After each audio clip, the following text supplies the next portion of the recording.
Let's ride!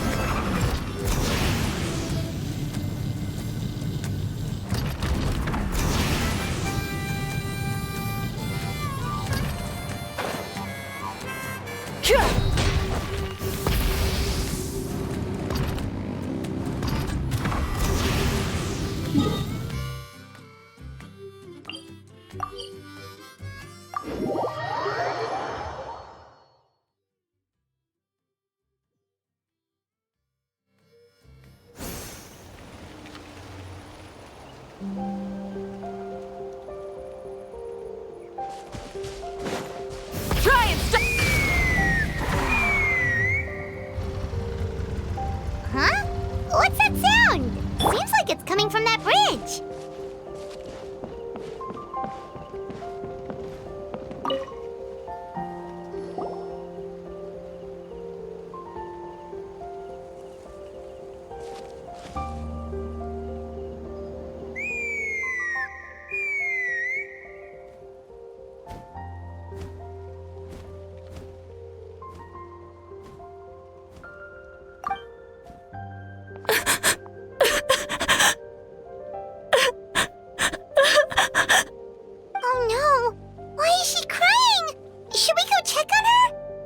Just in case she's thinking of doing something stupid.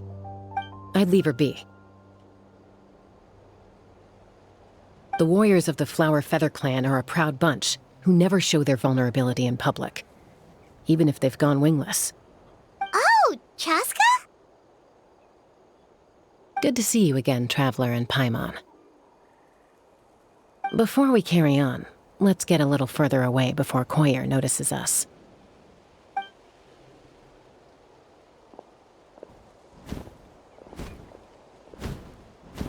So, that girl on the bridge, Koyer, you said? Should she really be on her own right now? With the mental state she's in, it just seems risky. Don't worry. That's exactly why I'm here. Elder Alpa sent me to keep an eye on her. If she does attempt the unthinkable, I'll swoop in and catch her. I doubt it'll come to that, though. She's a fighter. A warrior, in fact. One who aimed for the sky. However, in the Flower Feather Clan, there's an elite flying squad made up of Kukasaur riders. But it's an extremely selective squad. To become a rider, you need to undergo a trial where you not only demonstrate mastery of the relevant skills, but also win the approval of the Kukasaurs. Very few candidates make it through the process. Koyer has spent years training for her most recent attempt, but unfortunately she didn't pass. So it's not hard to see why she's so upset.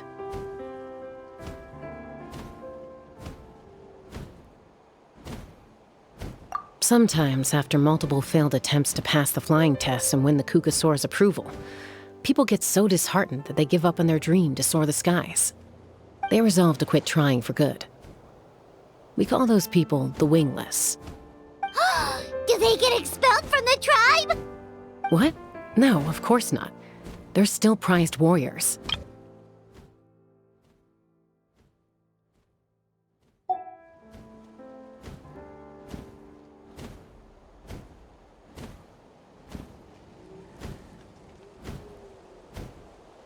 We have a saying. Just as the Kukasaur treasures every feather on its body, so the tribe treasures each one of its children. This hits even harder in the wake of the war. All of our young warriors carry the future of our tribe on their shoulders. Besides, every Kukasaur falls from its nest before it learns to fly. It's practically a rite of passage. Likewise for the wingless, we always hold out hope that one day, when they're ready, they'll rekindle their dreams and keep trying. Until then, all we can do is quietly watch over them from a distance.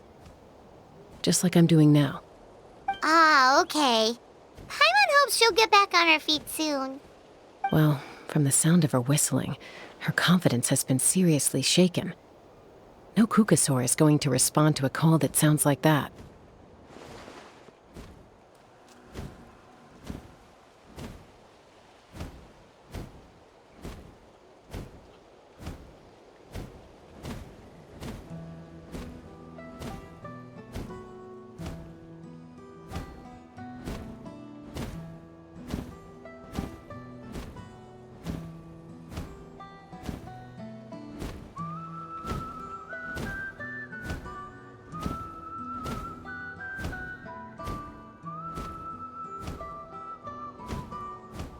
Yeah.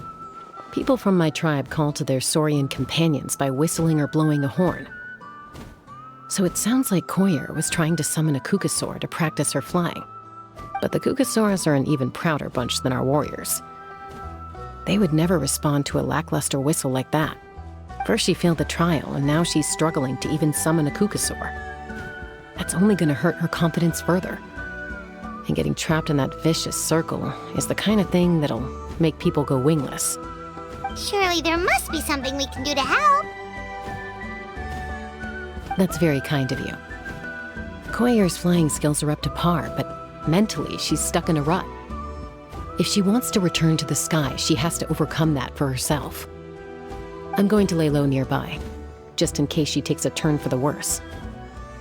Let me give you a tour around the tribe once this is all over.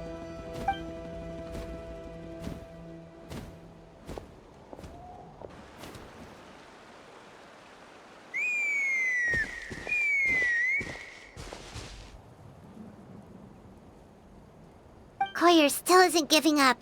Even though Chaska said that she has to do this by herself, Paimon can't help feeling like maybe we can nudge her in the right direction. What if we could get a Kukusaur to fly up to her? That might give her the confidence boost she needs.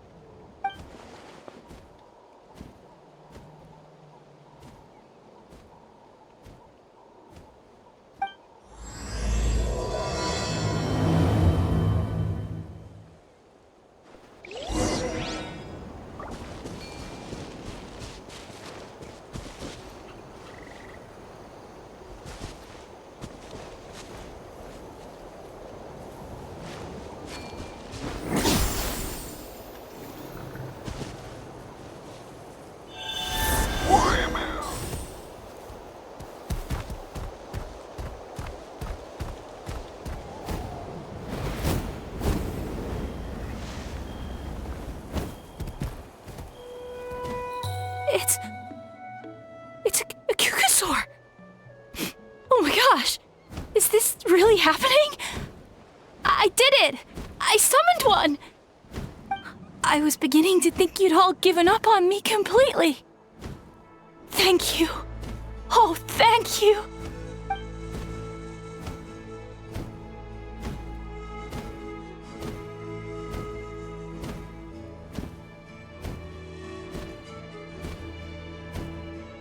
Excuse me? Would you mind if we did some flying practice together? Right now? I think I know where I went wrong in the test now. I need to maintain a higher speed on my turns. So I just gotta practice my bell tail slides and split S maneuvers.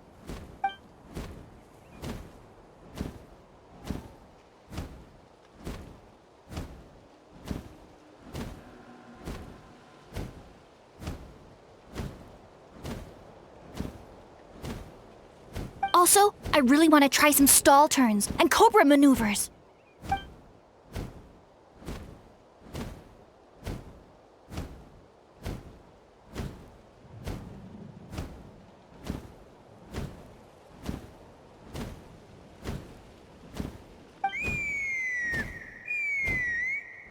Huh?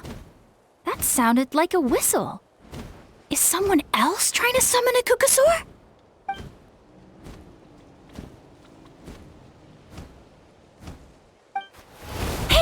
Wait! Wait!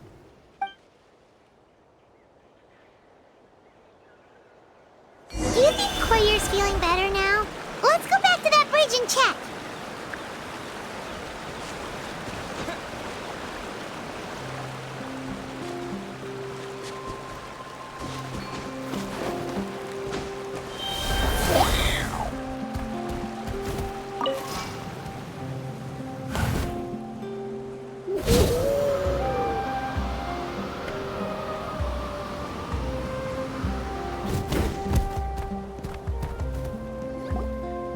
Chaska! I summoned a Kukasaur! They do still respond to me after all! Although, unfortunately, someone else summoned it away again before I had a chance to go for a flight. Oh, really? That is unfortunate. But if you can do it once, you can do it again. Keep at it. and you'll pass the trial eventually. You're right. You know, I almost thought about giving up, but I'm glad I didn't. Hey, Chaska, how's Koyer doing? Huh? Who are you? And how do you know my name? These are my, friends. The Traveler and Paimon. You came up in conversation the other day because I was telling them about up-and-coming warriors in our tribe. Oh, the Traveler, huh? So that's you. What do you mean up and coming? I'm closer to being wingless than I am to passing the trial. Anyway, we haven't met before, have we? You look so familiar somehow. Maybe you saw him in the stadium? Or anywhere, really. He's been all over Natlan lately, so it's not surprising that you've seen him around. If you say so. Koyer, Chaska.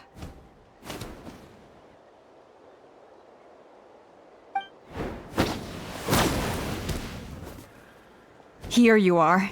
I've been looking everywhere for you two. Oh, Elder Alpa! What's the matter? I thought I should tell you myself. We're going to redo the flying trials. Redo them? How come? This is so unexpected. And I can't believe you came out here just to tell us that in person. It's embarrassing to admit, but due to time constraints, we didn't do a proper inspection of the arena before the last round of trials began. Then we started to notice many candidates performing worse than expected.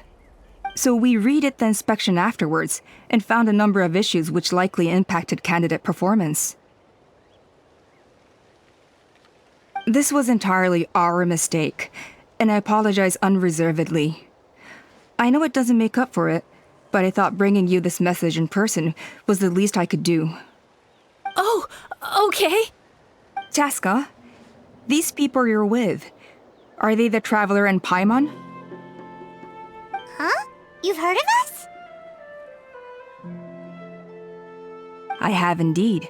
Gathering intel is an essential part of being a warrior. Plus, you've already made quite a name for yourself in Natlan. Actually, I've been meaning to invite you to enjoy our tribe's hospitality for some time. Hospitality? Oh, that includes food, right? Of course it does. If you let us host you, you'll be treated quite lavishly. Mighty warriors are highly revered in our tribe. Besides, we still owe you for your help during the war. Without you, we would have suffered far worse at the hands of the Abyss. So I like the chance to show you our gratitude on behalf of the whole tribe. Mighty warriors, plural? So Paimon counts too? Paimon's starting to like you a lot. That should go without saying. Your flying skills are the envy of our tribe. The Flower Feather clan seems like a really nice bunch of people. We definitely need to take her up on this offer.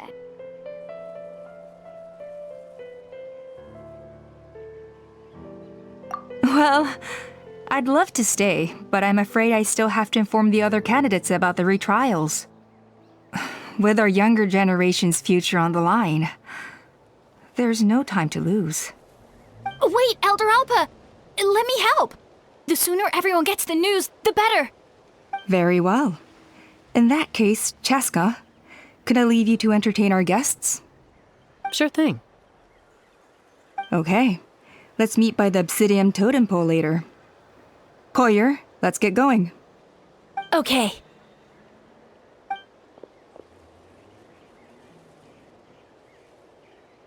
All right, they're out of earshot.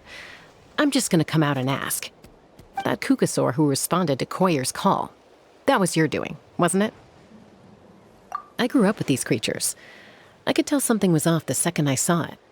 His whole demeanor seemed less like a Kukasaur and more like, well, you.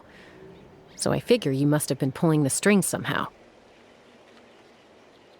He looked very flustered when Koyer asked for a ride, so I whistled to give him a chance to escape. And judging by the look on your face, that was a welcome intervention, huh? It's all right. If you'd rather your hidden talents remain hidden, I respect that. I won't press you for answers, and I'll keep my speculations to myself.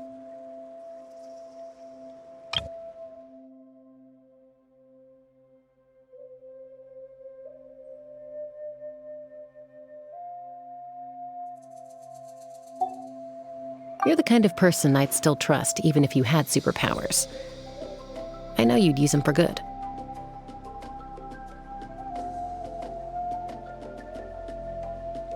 I think the ends justify the means in this case. She just lacked confidence, and you helped her resolve her internal conflict. If you hadn't intervened, I likely would have gotten my mom to help out instead. Although, having said that, there's a small chance she might have recognized her and seen through the whole thing. That would have done more harm than good. Yeah. Anyway, if you're free now, how about I give you that tour I promised?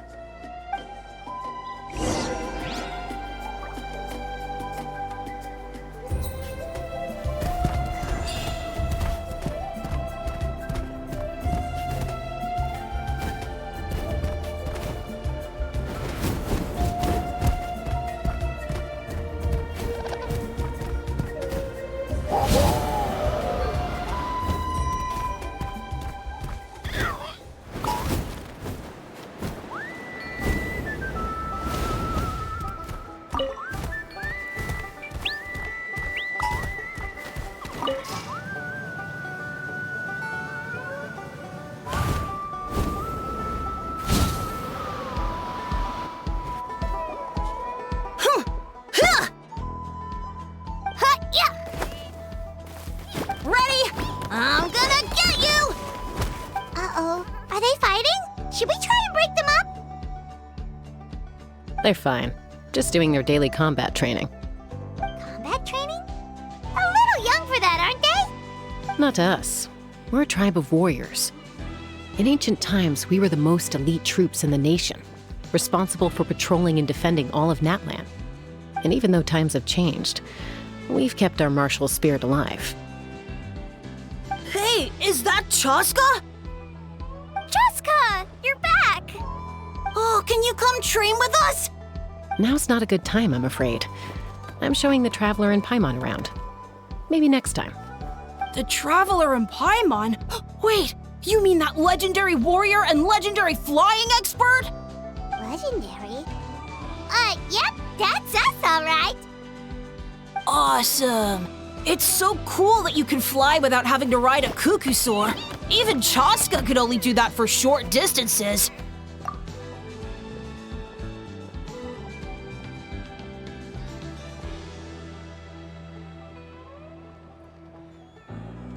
Mr. Traveler, can you teach me some cool sword tricks? Oh, Mr. Traveler! My family shop makes the best volcano cake! You gotta try it! Let's behave ourselves, everyone. These people are here as our guests. They're going to meet Elder Alpa in a few minutes anyway. Kotini, instead of being jealous of other people's talents, why not work on developing your own? Kapak, there's no point in trying any cool sword tricks until you've mastered the basics. Have you done all your sword drills today? And Yatlan, easy does it, okay? Not every conversation has to turn into you plugging the family business. Okay.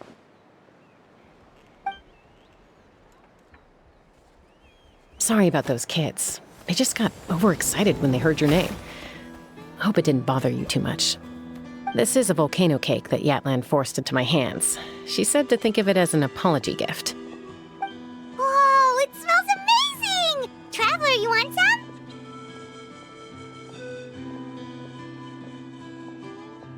That's good. Yatlan will be thrilled. By the way, Chaska, those kids really adore you. You're way better with them than Paimon expected. Paimon figured you'd be more... aloof, maybe? Aloof, huh? Well, to be fair, there was a period when I was like that. Around the time when I first joined the tribe. But it's a terrible attitude to have as a peacemaker. It tends to turn situations that could have had a peaceful resolution into a stalemate that can only be resolved by force. Yep, exactly. As long as other options are available, I try to avoid that at all costs. Someone once told me that peace imposed by force will crumble in a matter of days. But peace achieved through genuine dialogue actually benefits both sides. Even if sometimes the parties are only willing to negotiate because they're both armed to the teeth. That's true. Hey, Chaska! Uncle Cusco knows you're back, and he's coming to get you. Oh, thanks. Traveler, Paimon, gotta dash. I'll meet you at the totem pole up ahead. You can't miss it. It sticks out like a sore thumb. Wait, are you running away? First rule of conflict resolution? Grab the fan and run before the you-know-what hits.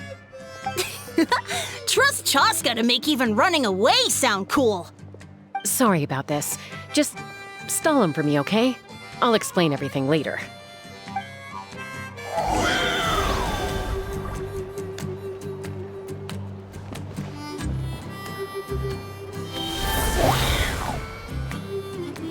If I can pull off this trick.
Let's ride.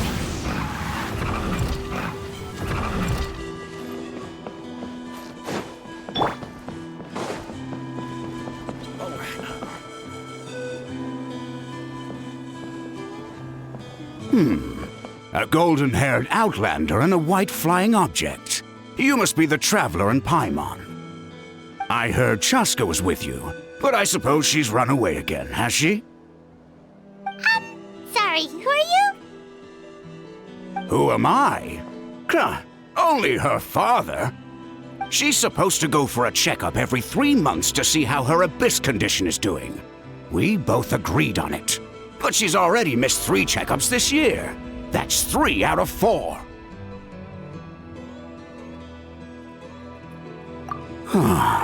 Yes, she got exposed to abyssal energy as a young child. Then her birth parents abandoned her. It's lucky those wild cuckoosaurs found her when they did, or she wouldn't have made it. They took her under their wing and raised her as one of their own. Eventually, some riders out on patrol spotted her and brought her back to the tribe. But she was practically feral at that point. The moment you took your eyes off her, she'd be getting herself into a fight, or she'd run away to be with the Saurians. She seemed to prefer them to her own kind. She might as well have been a Saurian in human form. That must be the aloof period she mentioned, right? We later discovered that her exposure to the abyss had planted seeds of conflict in her heart. So, we started trying to bring it under control. But ultimately, she's the only one who can control it. Anyway, she's much more human these days. Yeah, don't worry about her. She seems pretty stable to Paimon. She's probably only avoiding the checkups because she thinks it'll stop you guys from worrying about her. Yes, I'm well aware of that. She knows she needs to be careful. If her condition ever took a turn for the worse, she wouldn't be brushing it aside like this. It's just, every checkup she's been to, they find new cuts and bruises. Nothing to do with the abyss, of course. Oh no, that's all fine. The problem with her is, she's her own worst enemy. She's been living dangerously again, I'm sure of it. That's why she's avoiding the checkups. She wants to hide it from us. Yeah, Paimon can see her doing that. Oh. In the past, She always had Koichi to keep an eye on her. Now Koichi's gone, and I don't want to lose another daughter. Chaska's been increasingly reckless since Koichi passed. It's like she's trying to make up for it somehow. Next time you see her, please tell her to be careful for me. Even if she doesn't want to hear it. If she doesn't want to do these checkups anymore, that's fine. I just want her to stop putting herself in harm's way.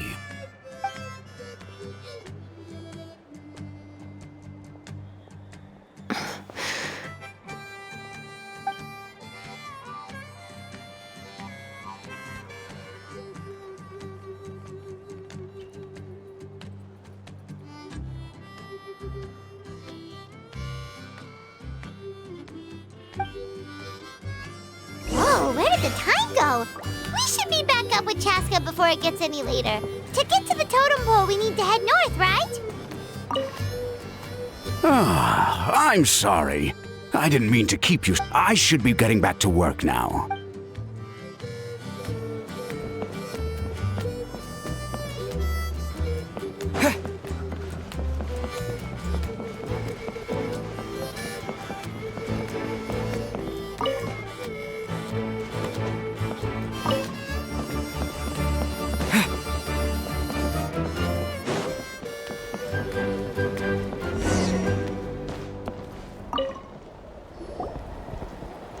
Hey, Chaska! Hey, Alba! It's all right. I bet my dad talked your heads off, huh? What did he say?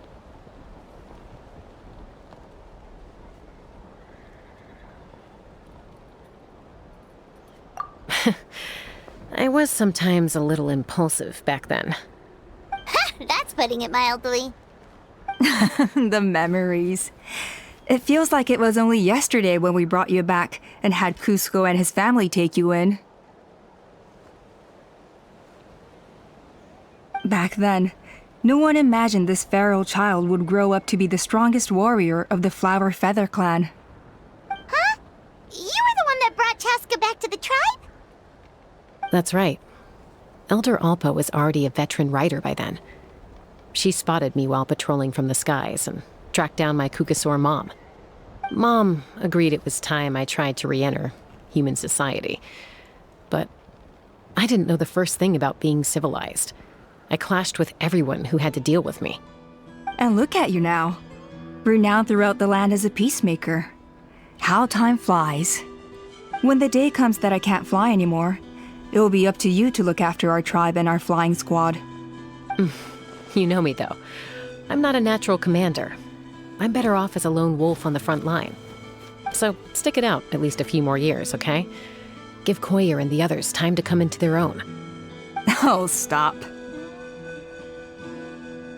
Wait, so isn't the leader just the strongest warrior in the tribe? At least Paimon figured that's how your tribe would work.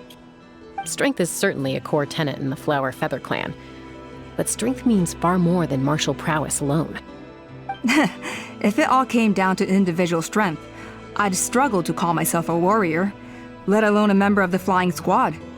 Any fighter in the tribe could take me down. Well, sorry to disappoint you. It was something I aspired to at one point. So much so that I went adventuring in the Cinder City, Ochkanatlan, to try and prove myself. But it was foolish of me. I wasn't ready. I came back empty-handed and seriously injured. The fact that I survived was something, I suppose. But after that, I never seriously considered myself a strong fighter.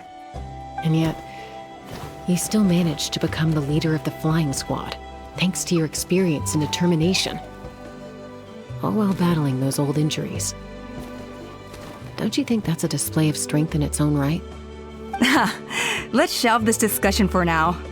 Traveler, Paimon, there are some simple refreshments on the table. Please help yourselves. Yes! Paimon was waiting for that part! They were for the snack stomach. The refreshment stomach still has plenty of space.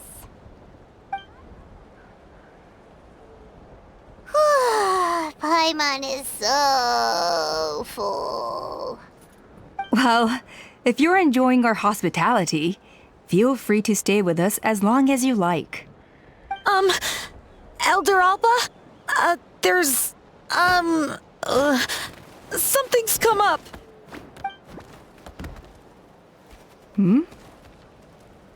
What happened? Is it serious? Shall I deal with it? It's... Some merchants showed up, not from our tribe. They said they're here to discuss some potential collaboration with us. Why now? This is terrible timing. There are a few winglets that we haven't managed to reach yet, and we still haven't inspected the retrial. Let me handle the other errands while you meet with the merchants. You shouldn't be trying to do everything at your age. You should help too. Seems only fair after all that food we ate.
Huh.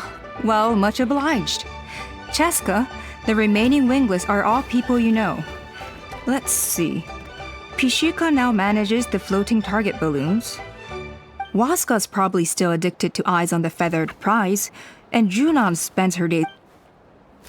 As long as you've thought it through, just go for it. Off that mask anyway.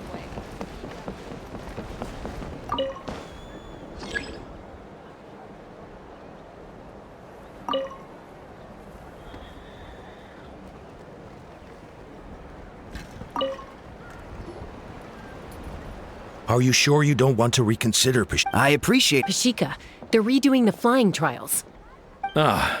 the way things are with the tribe these days? Come on, boss. Of course, I'll do my part if we ever need to defend the tribe. But there's really no point in me trying out for the flying squad now. I've already made my peace with it. And handling these Finding something... Fair enough. Oh, by the way, you should try taking a balloon ride if you've got the time. Once? No problem.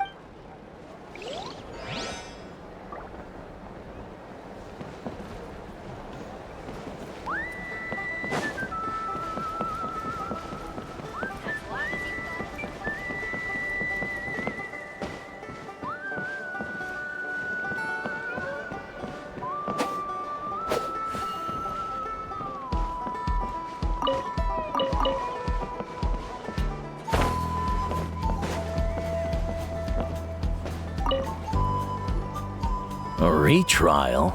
What's the point? I pretty much treat life like it's a game. No Kukasaur is ever going to approve of that, no matter how many times I try. Waskar, I can assure you, Kukasaurs wouldn't judge you for something like that. Well, they must be judging me for something. Maybe I lack fighting spirit, or just don't have the talent. Not everyone's a natural like you. Don't waste your time on me. You'll have better luck with the ones who still have their heads in the clouds. In the meantime, I think I'm gonna treat myself to a few more games of Eyes on the Feathered Prize. Yeesh, there's wingless, then there's being a total lost cause. He used to be a fierce warrior, actually. But fighting spirit alone won't win you the Kukusaur's approval. Are all Kukusaurs so strict? The ones in floating target balloons and Eyes on the Feathered Prize seem pretty chilled out. It's one thing to hang out and have fun, but quite another to take to the skies with a human life on your back. Giving a ride to someone who's unqualified endangers not only the rider, but also the Kukusaur themselves. If the rider makes a mistake, they both suffer the consequences. So we have a mutual understanding with the Kukusaurs. If someone isn't up to standard, we have to reject them. Even if it means breaking their hearts.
Hey, Junan.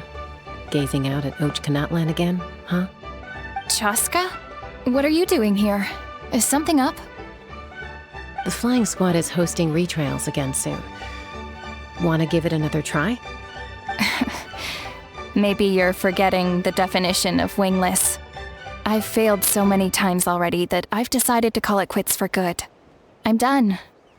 Elder Alpa always goes out of her way to come and tell me when a new trial is coming up, and it's nice of her to think of me. But nothing's gonna change. I'm not going to suddenly pass just because they're holding another trial. They're making some big changes to the arena this time, so the flying experience should be smoother than before. Koyer's gonna try again. No, forget it. If I was genuinely good enough to make the squad, the location shouldn't affect my chances. A true rider can fly confidently whatever the conditions, like you and Elder Alpa. Junan! They're redoing the... Huh? Chaska and the Traveler. You're already here. I guess they told you already then. Come on, let's go train together.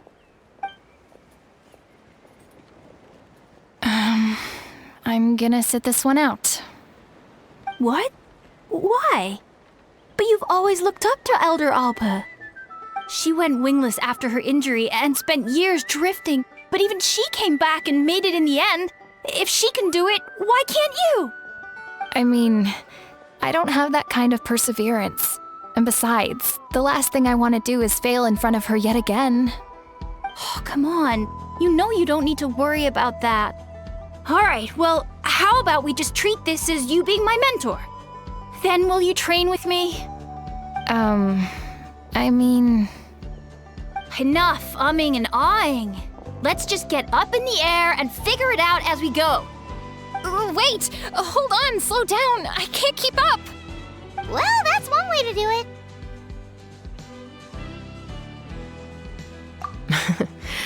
They've been best friends since they were kids. If anyone knows how to get Junan out of a rut, it's Koyer. You helped Koyer deal with her internal conflict, and now she's done the same for someone else. You know, people often talk about how one conflict leads to another and so on.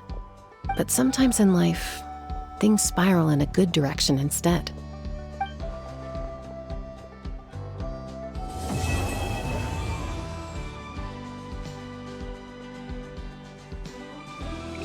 We've notified all the wingless on the list now, right? Where to next? The trial arena. It's not far from the tribe.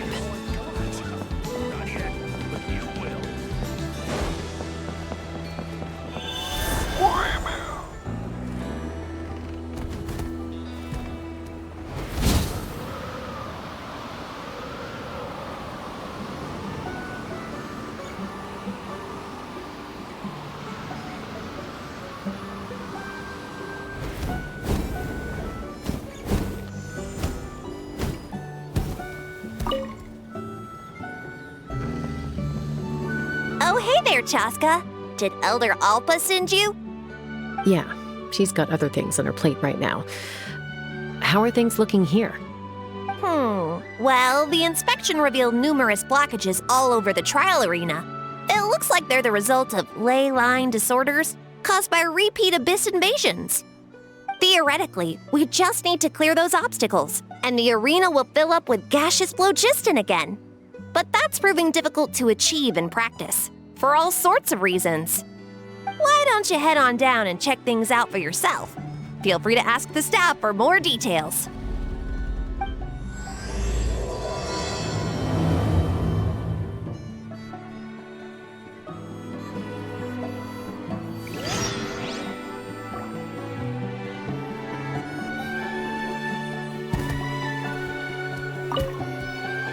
Why don't you head on down?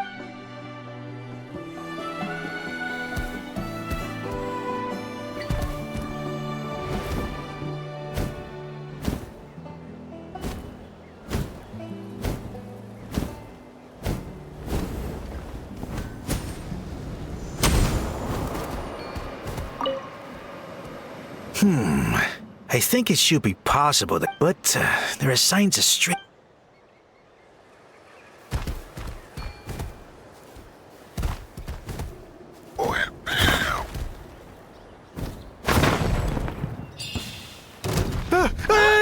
Monsters!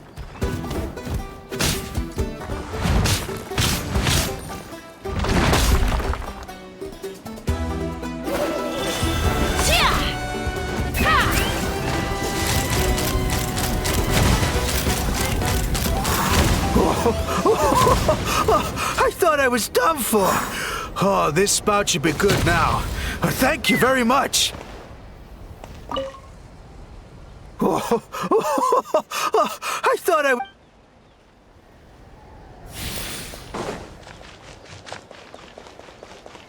Let's fly.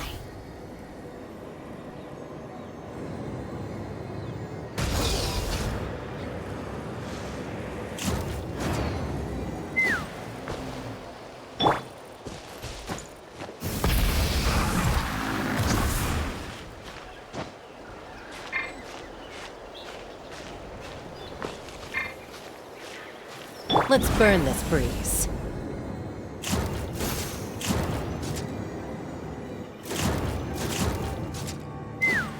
Let's ride! Oh, are you here to help? Thank goodness. There's no way I could do all this by myself. So the blockage here has to be cleared using a special bomb, but carrying explosives up that steep slope would be a recipe for disaster. If I dropped it or slipped and fell, I'd be blown to bits in an instant. So, my plan was to transport the bomb to the other side, then send it over in a hot air balloon. All I need now is for someone else to strike the balloon at the right moment, dropping the payload right on top of the spout, and problem solved. What do you think? Simple enough, right?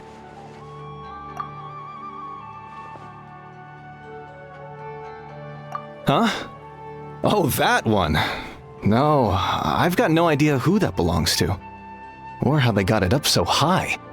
I just wish I could fly up there and check out what kind of tech they're using. Ah, well. Getting the trial arena back in order is more important. I'll head over and set up now. Let me know when you're ready.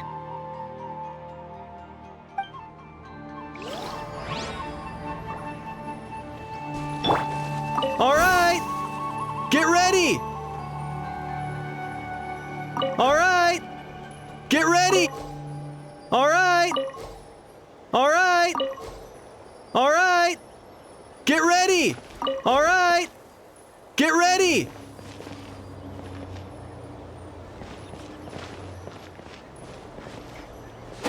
Yeah!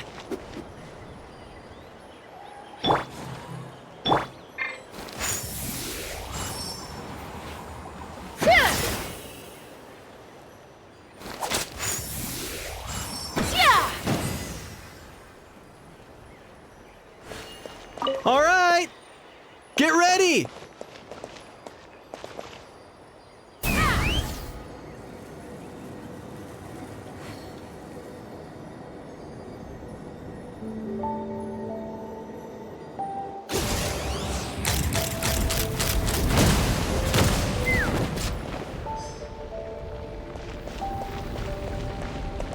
Let's fly!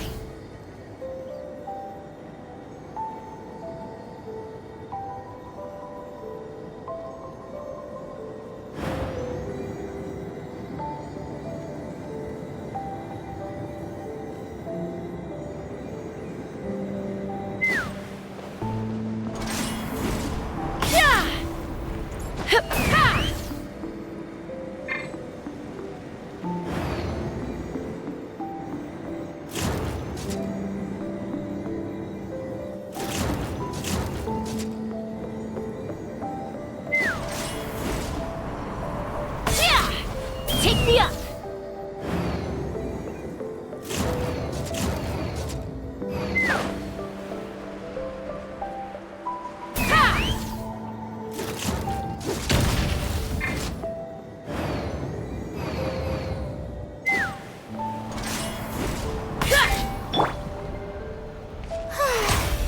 The show begins!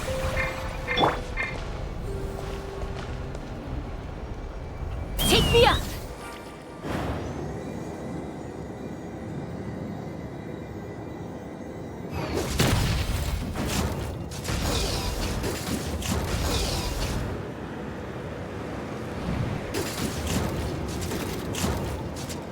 Locked on!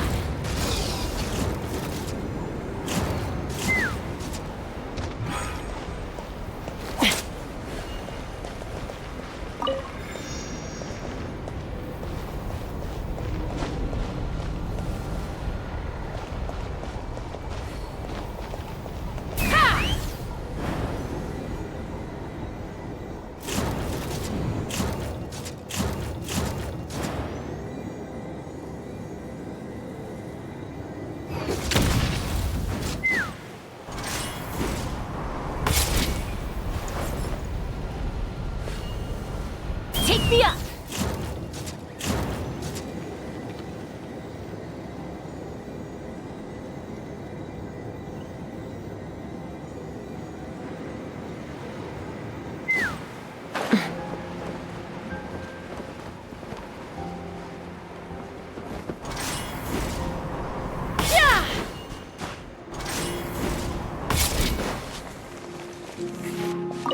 How strange. Oh, could be. I can't think.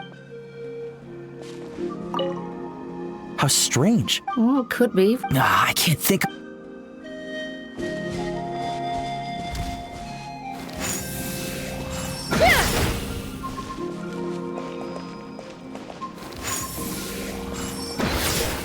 Let's fly! Couldn't transcend.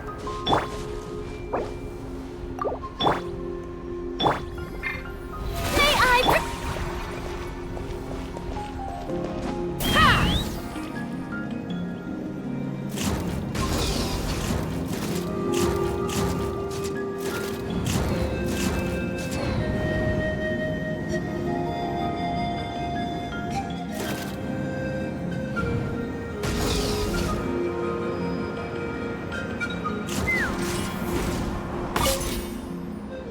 crazy. Maybe but how am I supposed to...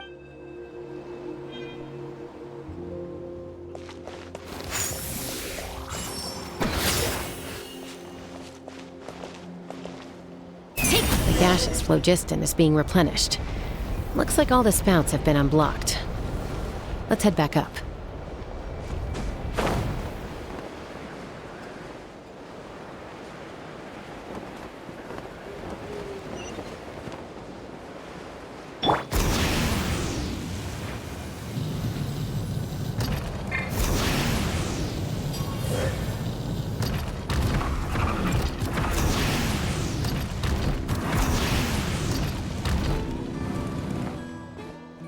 Wow, you took care of everything in no time at all. Incredible work. Now we just have to wait until the gaseous phlogiston is fully replenished. Then we can kick off the retrials. Actually, Inkanak, I'd like to do a test flight first, just to make sure we're not missing anything. Could you arrange that for me? Huh? But you only just finished getting the arena ready.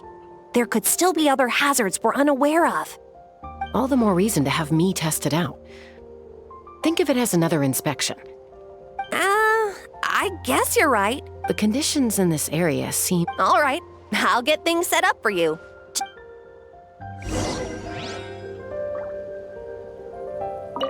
Are you ready?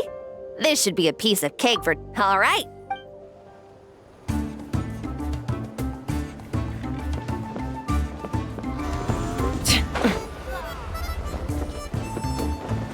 I'm falling.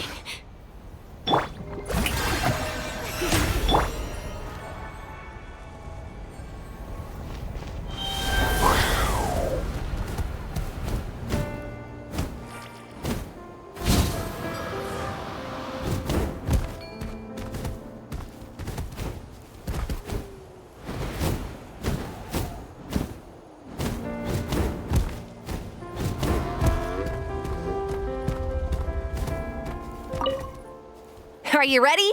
This should be... All right.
That was amazing. Paimon couldn't take her eyes off you.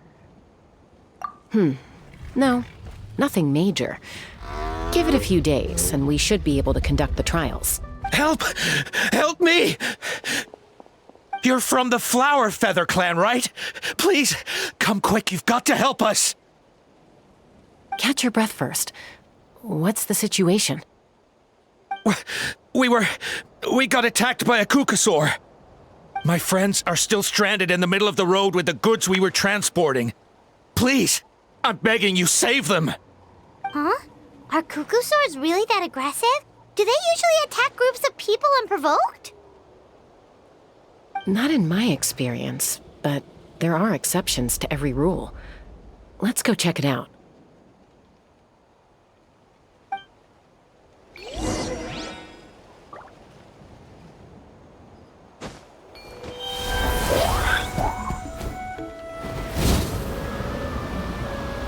Ouch!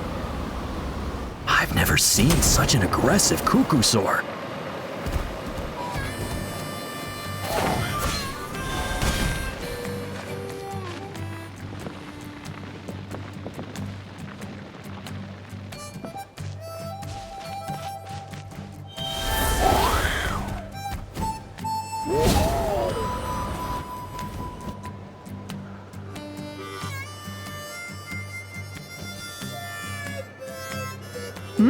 Chaska? Traveler?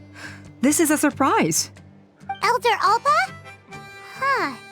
So, where's this aggressive cuckoosaur we've heard about? Already flew away. Looks like it backed off once it realized that reinforcements were coming. So why do you think it attacked these people in the first place? Was it after the food? No. These merchants are even transporting food. Ah! Thank goodness! The phlogiston wings are intact! Phlogiston wings. Thank you so much for coming to our rescue. These phlogiston wings are our most prized goods. If anything happened to them, it would ruin us. Wait a minute. Are you the merchants that were looking to collaborate with us? Wormy told me about you. Yeah, that's us. So I take it you're Elder Ulpa? I am. You must be exhausted from your journey, not to mention shaking up from the attack. Let me bring you back to our tribe to rest. We can talk business after you've recovered. But Elder Alpa, what about the Kukasaur attack? Well, our guests here weren't seriously injured, and their goods are intact. Perhaps that Kukasaur was just having a bad day. There are so many of them around here. You'd expect something like this every once in a while. I don't think we need to pursue it any further. More importantly, how are the preparations for the flying trials going? Is everything in order over at the arena? Huh? Did you say flying trials? What a coincidence! Sounds like a perfect use case for our phlogiston wings. You'll be pleasantly surprised by what they can do. Oh, really? Now I'm intrigued. Well then, let's forget all about this Kukasaur attack for now. We have some serious business to discuss.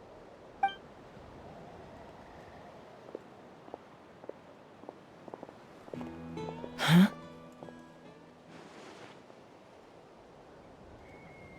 So that's it? That all went smoother than expected. Well, guess we'd better get going. Huh? Chaska?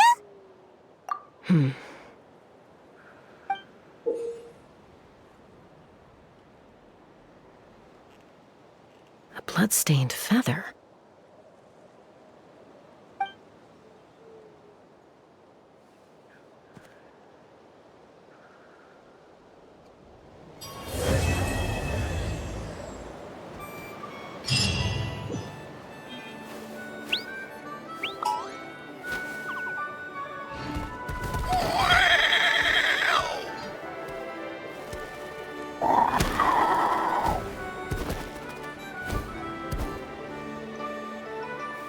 The Flower Feather Clan should be about ready to hold the new flying trials by now. Let's go check it out!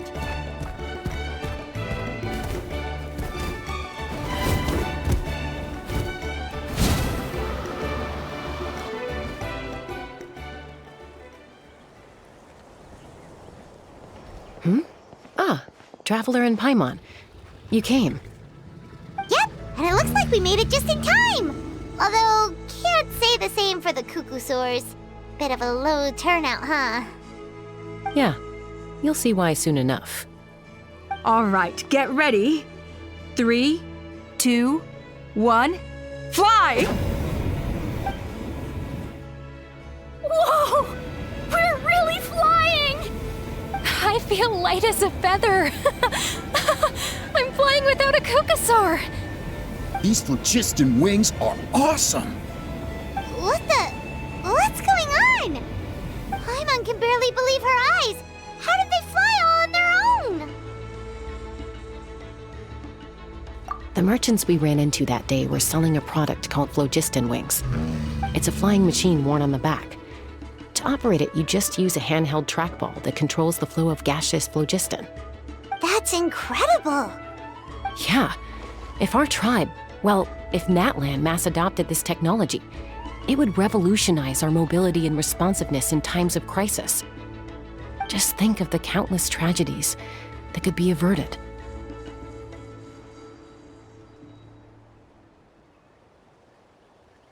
I feel like I'm dreaming. Did I really just fly on my own without the help of a Kukasaur? You'd better believe it! Plus, you just passed the flying trial! Right, Elder Alpa? Elder Alpa? Should this really count as a pass if we did the trial using phlogiston wings? Why not? The scoring rubric is about flying performance. It doesn't specifically say you have to ride a Kukasaur, does it? Yeah, maybe, but I mean, even Chaska had to ride a Kukasaur in a trial, right? And the whole point of the trial is to test both your flying technique and your ability to work with a Saurian companion. Well, if we can fly by ourselves, maybe we don't need to test the ladder anymore. Chaska, Traveler, what are your thoughts on this new invention?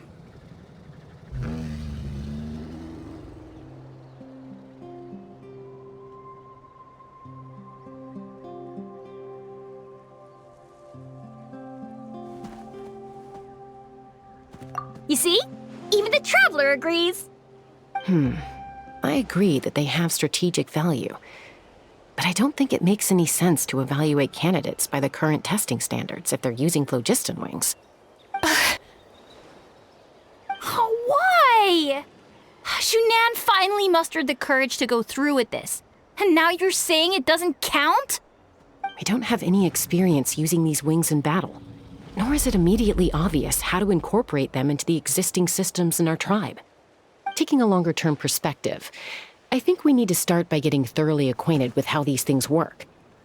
Then we can develop a new trial format with new assessment criteria, tailored to candidates using the phlogiston wings. You all raise valid points. But Chaska, while your proposal sounds perfectly reasonable, it would probably take years to put it into practice. We lost so many people in that war. These phlogiston wings could be exactly what we need to strengthen our forces and boost morale in this trying time. And as for real-world battle experience, there will be plenty of opportunities to gain that. I have high hopes for you, Junon. Huh? Hey, stop staring into space! Say thank you! Oh, thank you. Thank you, Elder Alpa. You have nothing to thank me for.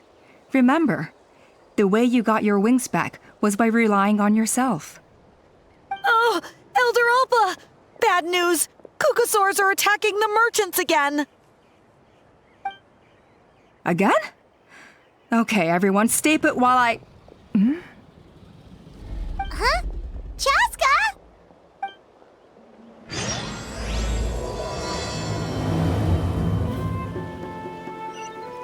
Why did Chaska rush off like that? And then Elder Alpa and the others too? Anyway, let's go see what this is all about.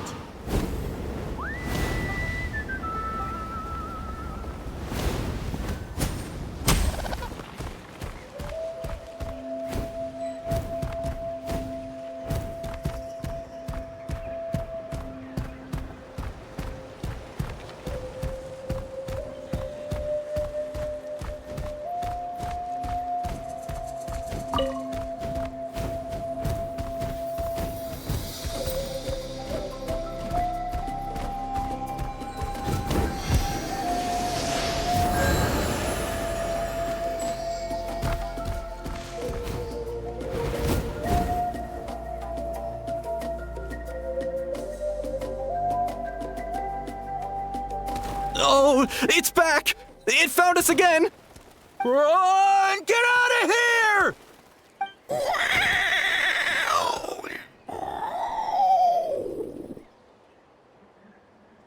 Curses! She's really riled up this time. Hey! Stop running! We'll never outrun a creature with wings! Get back here and let's fight!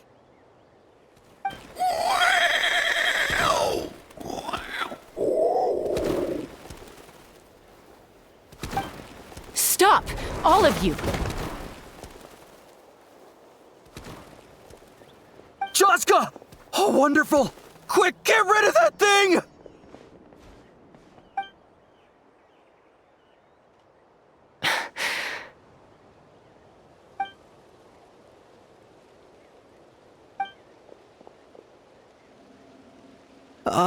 What's going on? Why isn't she doing anything? So it really is you. Sister. Wait, sister? That Kukusaur is Chaska's sister?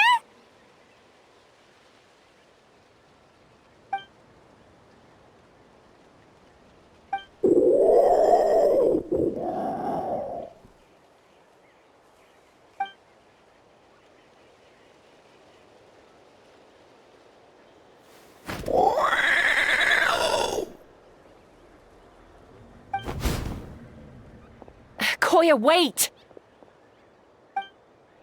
Is Chaska gonna be okay? Should we go check on her? What was wrong with that Kukusaur? If we just let it escape back into...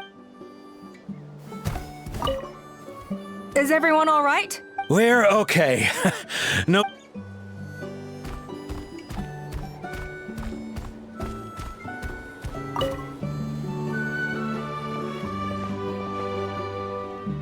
Chaska, are you okay? I'm fine. Sorry for making you worry. No point. She's an expert at hiding her tracks. Once she's shaken you off, you'll never catch up to her. At least, I always used to lose to her at hide-and-seek when we were kids. Well, yeah. You know I was raised by Kukusaurs. Anyway, she and I grew up in the nest together. Her name's Koya, and she's my big sister. We played together all the time, chasing each other through treetops or mountaintops. It felt like it would go on that way forever. Until the day I was sent back to live with the humans. Not all Kukusaurs are friendly towards people. Koya, for instance, she's fine with me because we grew up around each other, but she's not fond of other humans. When Mom decided to send me away, Koya strongly protested, and after I left, she became more and more reluctant to interact with humans. Maybe she thinks that humans stole you away from her. It's a possibility, but in any case, we still stayed best friends at first. I had a hard time adjusting to life in the tribe. So whenever something went wrong, I'd run off into the wild and vent to Koya. Ah, so that's what Uncle Cusco was talking about. He said you seemed to prefer hanging out with Saurians to your own kind back then. Yeah, I did. But then, gradually, everything changed. With a new mom and dad, a new tribe, and Koichi, I started getting curious about these humans and made an effort to understand their behavior. The more time I spent with them, the less I spent with Koya. And then, one day, it was Koya's turn to leave the nest. She sought me out and asked if I was willing to leave the tribe and go live in the wilderness with her. As far as I can remember, that was the first time she ever approached a human settlement on purpose. So, how did you answer her?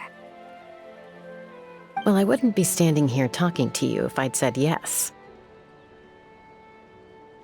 No, I was torn. On the one hand, I'd already made up my mind to embrace my new family and accept my human identity. But I also knew that Koya wasn't a fan of humans, and I didn't want to disappoint her. She took my hesitation as an answer. She saw it as a personal betrayal, threw a huge fit, and then flew off. We hadn't seen each other since, well, until today. Not for a lack of trying, though. I tried asking Mom where Koya's new nest was so I could talk things out with her. But Koya had already asked Mom not to tell me where she'd moved to. It must be hard for Mom, being stuck between her two daughters. So I didn't press the issue. And if things carry on like this, I need to make sure I find her before anyone else, even if she doesn't want to see me. For now, let's bring the wounded back to the tribe and see what Mutota and Elder Alpa have in mind.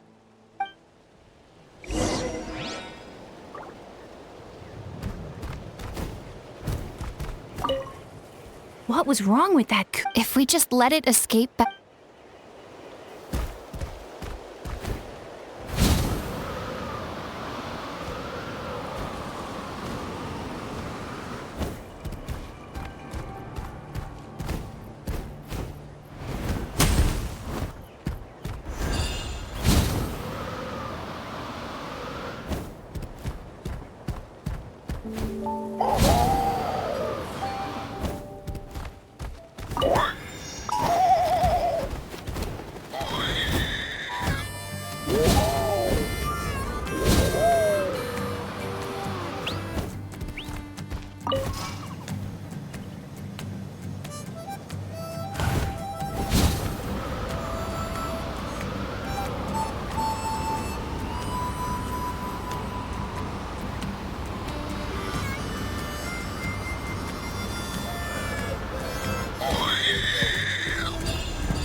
So, I hear there's been another Kukasaur attack. Ha! I knew it! They're wild animals, and they can't be trusted. Hey, show a little respect. The Kukasaurs are our partners. Maybe in the flying squad, but they don't give a hoot about the rest of us. Well, now that we have the phlogiston wings, do we even need the Kukasaurs anymore? Are you kidding? How are we supposed to protect our tribe without them? I didn't mean it like that. Huh? Protect our tribe? Or are you just scared that your precious flying squad will lose its prestigious position? You take that back! Things are changing so quickly. Chaska, there's a conflict emerging there. Aren't you going to nip it in the bud? The whole tribe's talking about this now. Breaking up a single fight won't solve anything. The real source of conflict here is the phlogiston wings, and what happened with Koya. On any other day, people would just brush this attack aside. After all, clashes between wild Kukasaurs and humans are no more common than those between people. But now that the phlogiston wings have entered the equation, it's sparked a debate over whether our tribe needs the Kukasaurs at all. I worry that we risk repeating the mistakes of the Cinder City. Back then, Lord Ochkan's hatred of the Saurians nearly destroyed the peace forged by the Pyro Archon. Chaska, to prevent things from deteriorating further, I'd like to task you with restoring peace to the tribe. I will. Traveler, you've already done so much for Natlan, and the Flower Feather clan has no right to ask.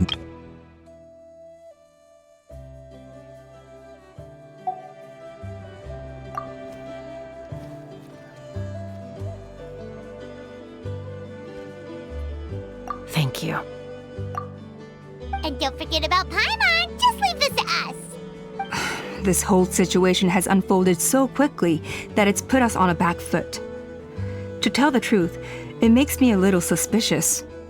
You think someone might have orchestrated all this? It's possible. Leave it with me. I'll look into it. Also, Chaska, could you try to keep a low profile while you're out there digging around? We don't want to give our hand away. I'll do my best.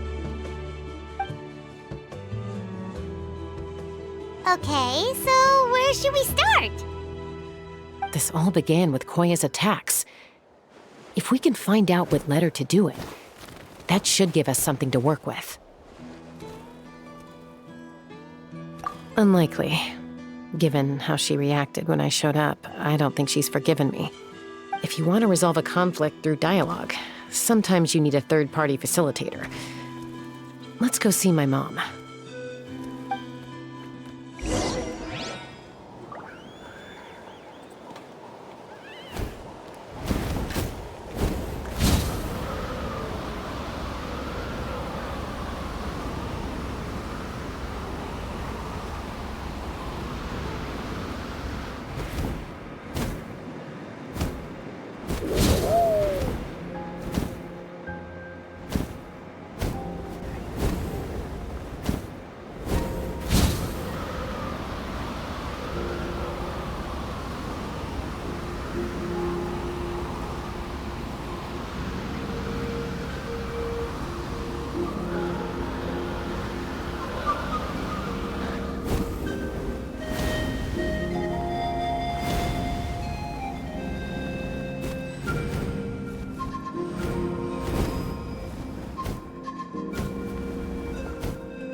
Oh, so this is where you used to live as a child? Mm-hmm. When I was little, we used to do this thing where I'd jump from the top of this tree, and Koya would fly over from the platform and catch me in midair. Or sometimes we'd both fly from the treetop together, and then after some aerial maneuvering, she'd throw me up onto that platform. After we got a bit older, we went to the nearby shores looking for even greater heights. Ah! Stop! You're gonna give Paimon a heart attack! Oh, really? I just thought it made a fun story.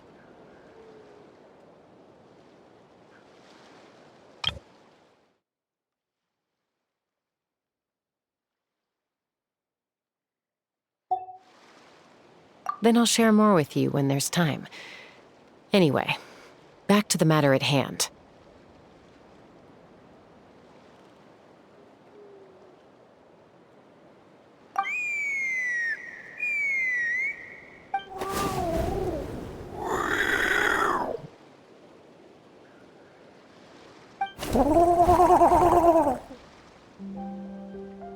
Hey, Mama Bird, I'm back.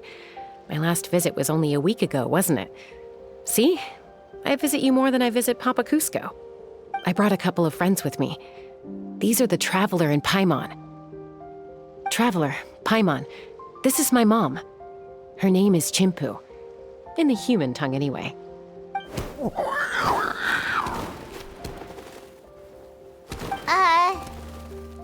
Hi!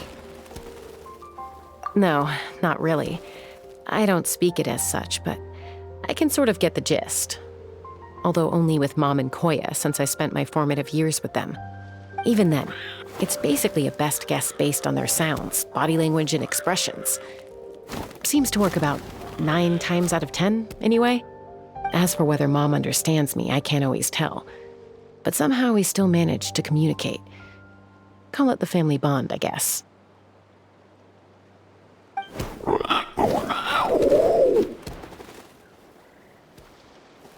Don't worry. I'm doing well, but I think Koya might be in some trouble.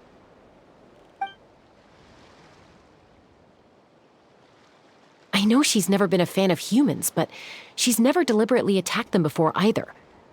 What's behind this sudden change? Does, Auntie Chimpu know anything? Doesn't look like it. Koya hasn't visited her in a long time. Then, could you please tell me where she's living nowadays? I really need to talk to her.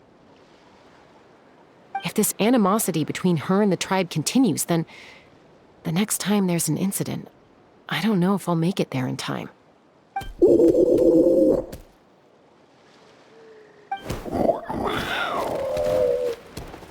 She said she'll take us there. Thank you, Mom.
This is a really remote location.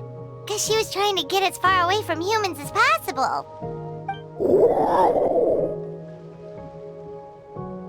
We stay here? Okay.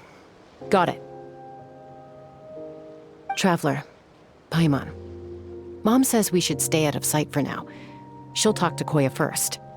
Koya is very hostile toward humans right now. So if we show up unannounced, it might just make things worse.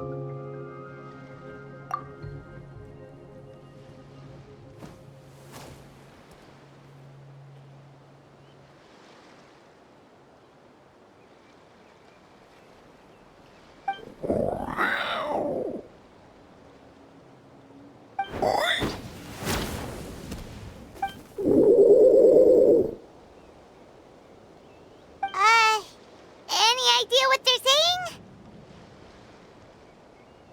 saying? Sounds like things are more complicated than I imagined. There's evidence in this area suggesting that Koya might have been the victim of a human attack.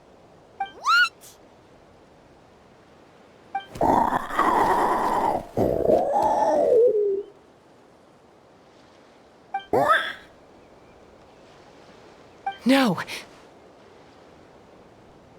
It's Chime, Koya's child. The attackers kidnapped her. They came over the sea, under the cover of night, and they took Chime. What the heck? Who would do such a thing? I searched day and night, and finally found them.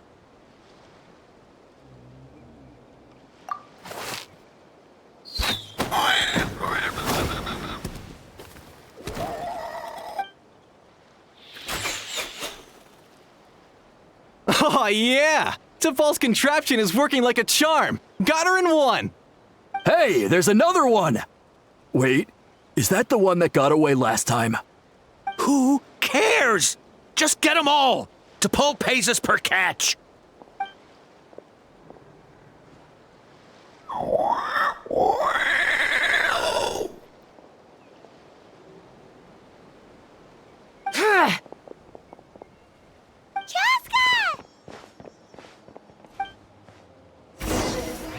Joska? How do you get here? Quick, stop her! Don't you even think about...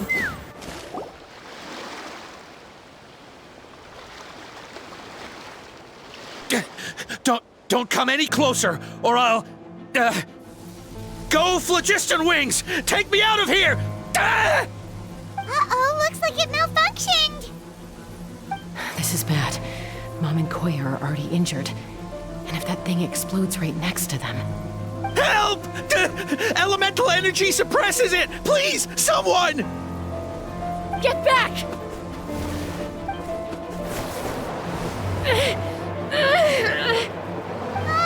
It's still going, and it's getting worse. Guess we need a more permanent solution. All right then.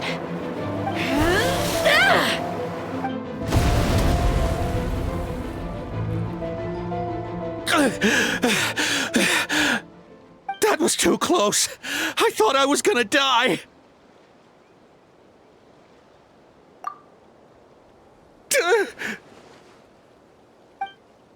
Answer us honestly.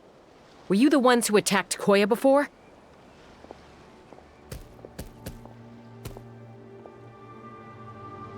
I am... No, it was...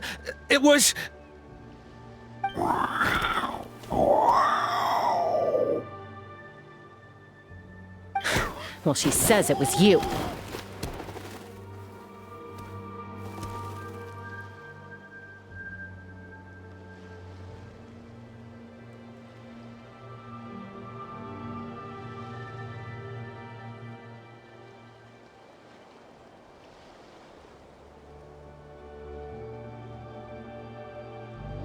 Just tell me, who sent you here?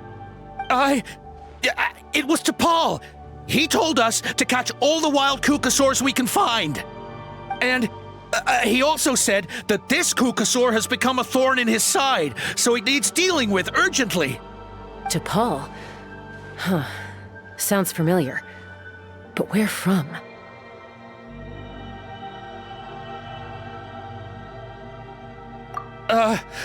Well, he tends to send his orders in writing. He pretty much never communicates with us in person. When he does, he wears a mask to hide his face. And whenever we trade Kukasaurs for phlogiston wings, we deal with his henchmen. So you didn't even make those wings?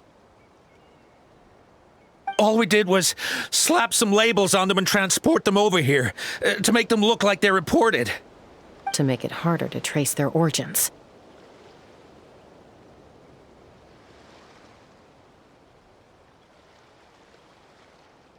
I don't know, honest!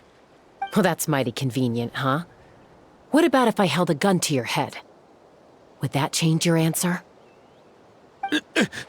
No need. I'm sorry. I'll tell you everything I know. T'Pol doesn't tell us much, but he always stresses that he wants them alive.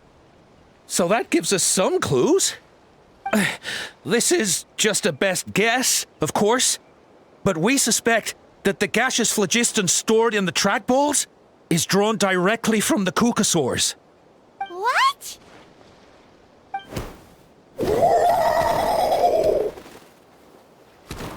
Easy now. You're still injured. Hey, keep talking. Yes, ma'am. So, the gaseous phlogiston has to be highly refined in order to power the phlogiston wings. The slightest imperfection can have disastrous consequences, as you just witnessed. But the Kukasaurs have a natural ability to process gaseous phlogiston. So, if you use them as an intermediary, then...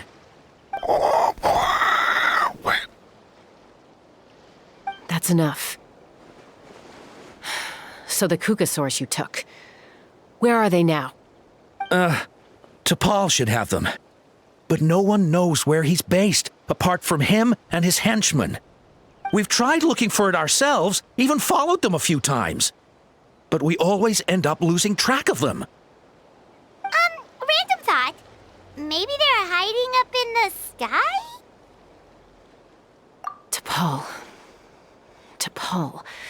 I'm sure I've heard that name. Maybe it was... Chaska! Traveler!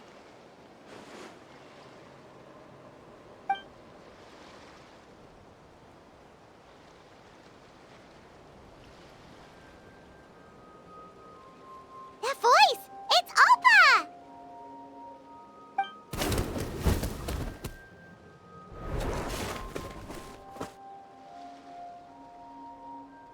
Elder Alba? What brings you all the way out here? Well, I was patrolling nearby when I heard the sound of an explosion. What's going on?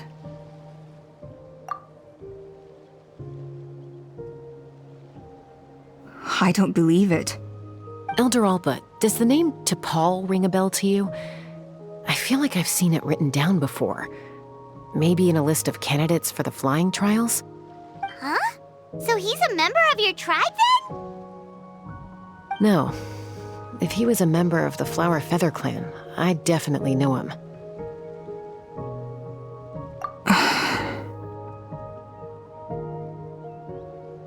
Now that you mention it, I do remember a young man from outside our tribe who came to participate in our flying trials once. You were away on a mission at the time, which is probably why you don't remember him. He was a craftsman from the Children of Echoes, but he'd always dreamed of soaring the skies, so he wanted to join our flying squad. The Children of Echoes? That's rare. But despite his best efforts, he unfortunately failed to pass the trial and gain the Kukasaur's approval. In the end, he went wingless and returned dejected to the Children of Echoes. Wingless, huh?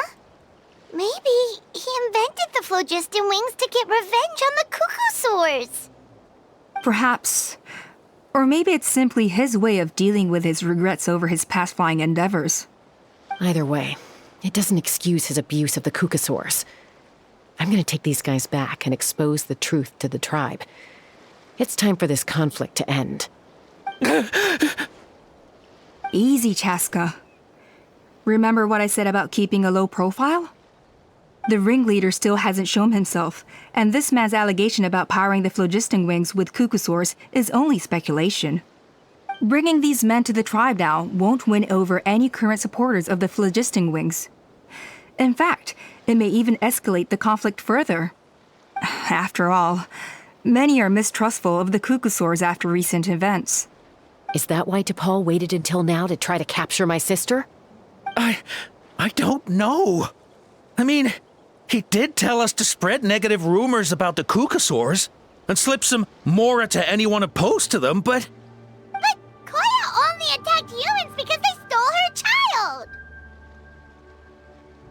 Nevertheless, we will be hard-pressed to change people's minds while emotions are running high. Unless we have irrefutable evidence.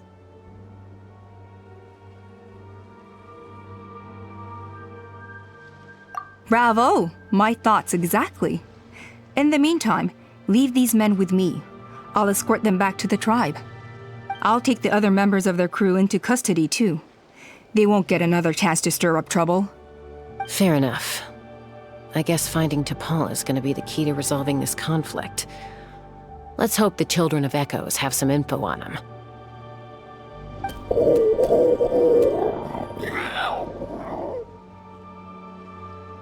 Sorry, whatever it is, it'll have to wait till this is all blown over.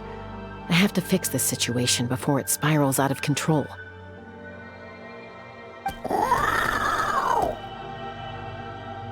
Mom, sis, rest up and get well soon.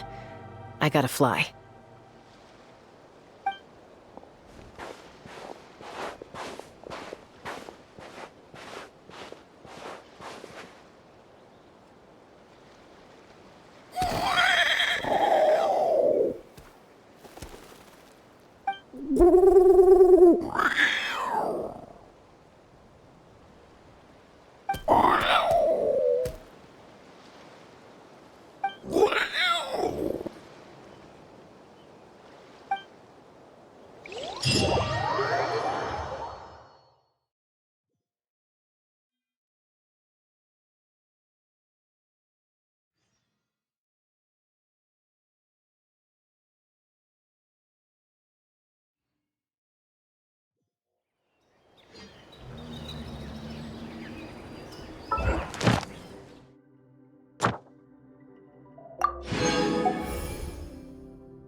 Ad Astra. Thank you for Ad Astra Abyssosk.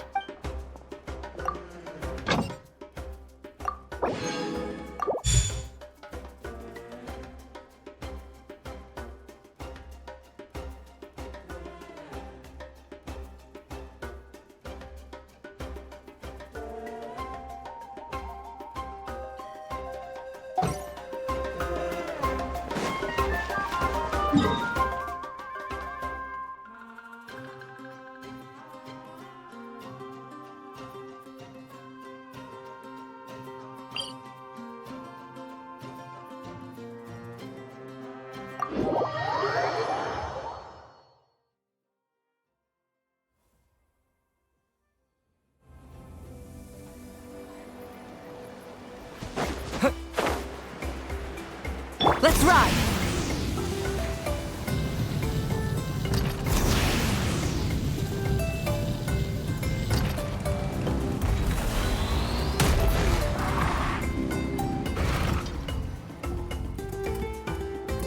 So Alpa says that T'Pol's from the Children of Echoes. But how do we track him down? Just ask around until we find him? Let's start by talking to someone we know. It'll be faster that way. At this time and place, I'll bet the easiest person to find is... Wakey, wakey, Shilonin! Oh, it's you. Okay, give me a second. I'll come down.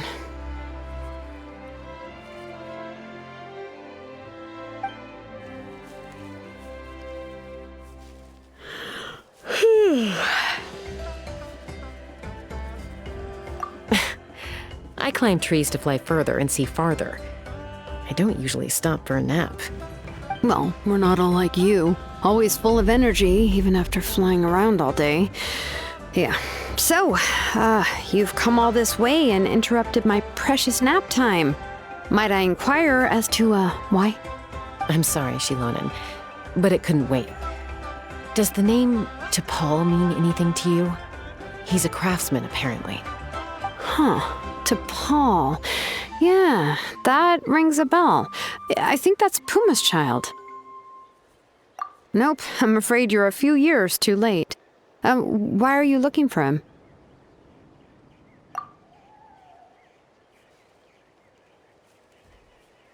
Huh, phlogiston wings. Wow, okay. The kid actually pulled it off. Well, looks like, no more rest for me today. Pulled it off? You mean he's tried making something like this before?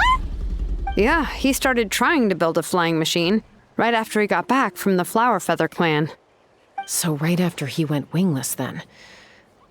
Was this flying machine anything like the gun you made me? You mean your gun that's harder to tame than the proudest Kukasaur? No, he wanted to build something that allows anyone to fly freely, even if they're not naturally gifted. But he never got very far back then, though. Blew up his workshop a few times and barely made it out alive.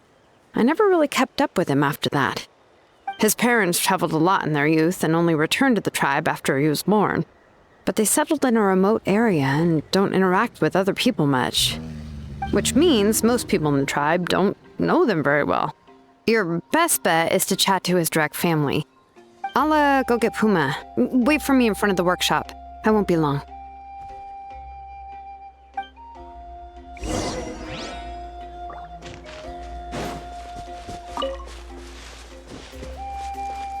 Try and stop me!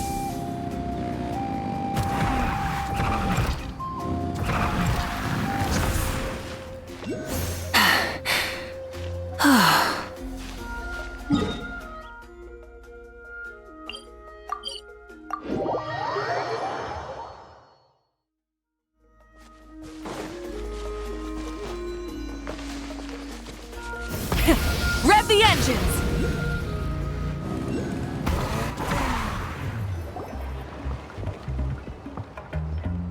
I'm back.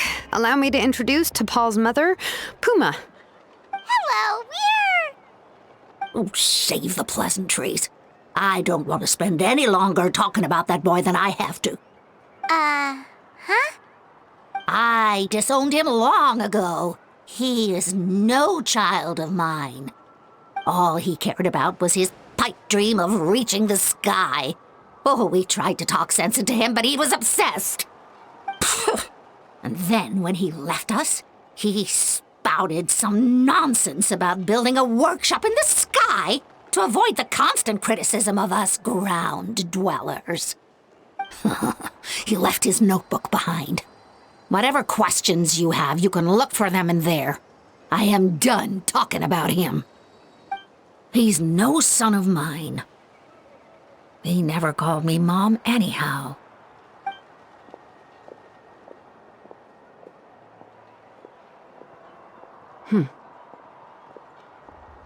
Wow, they've really fallen out. Paimon sure wasn't expecting that. Her husband, T'Pol's father, he passed away recently, and T'Pol didn't even bother to show his face at the funeral. If you ask me, that was probably the final straw for Puma. I'll go keep her company. If there's anything else you need, just come and find me. Thank you. Okay, so this notebook is the only lead we got now, right? What's in there?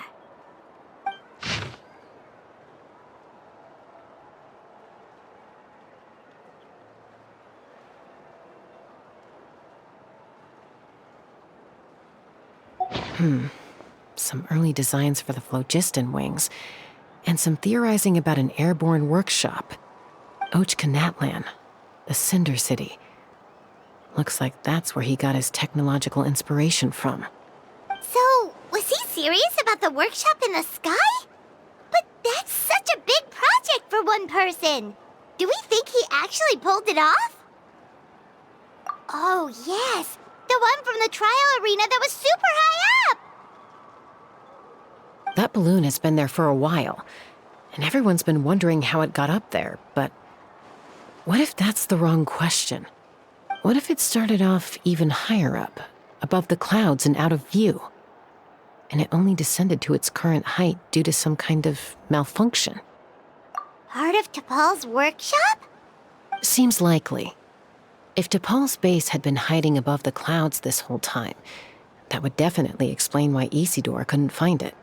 Paimon totally called it! But how do we get up there? Chaska, can you even fly that high? By myself? Possibly. But with a passenger, no chance. I doubt even phlogiston wings could take you up that high.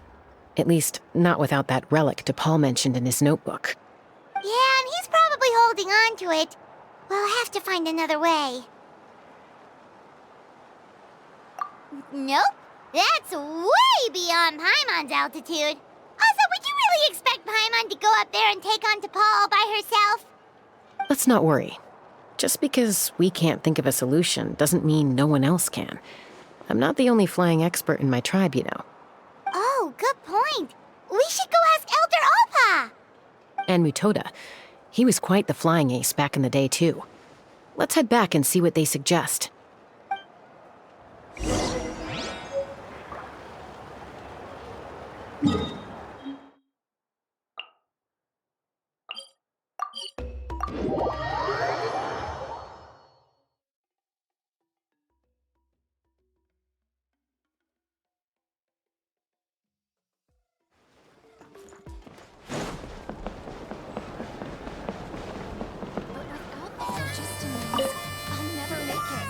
Chaska, you're finally back. Things are getting really tense in the tribe. Have you made any headway with your investigation? Some people even think we arrested the merchants just to support the flying squad and crack down on the phlogiston wings.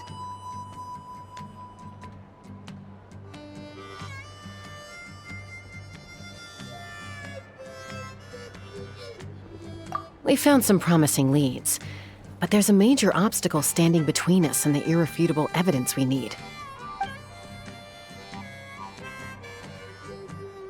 A relic from the Cinder City?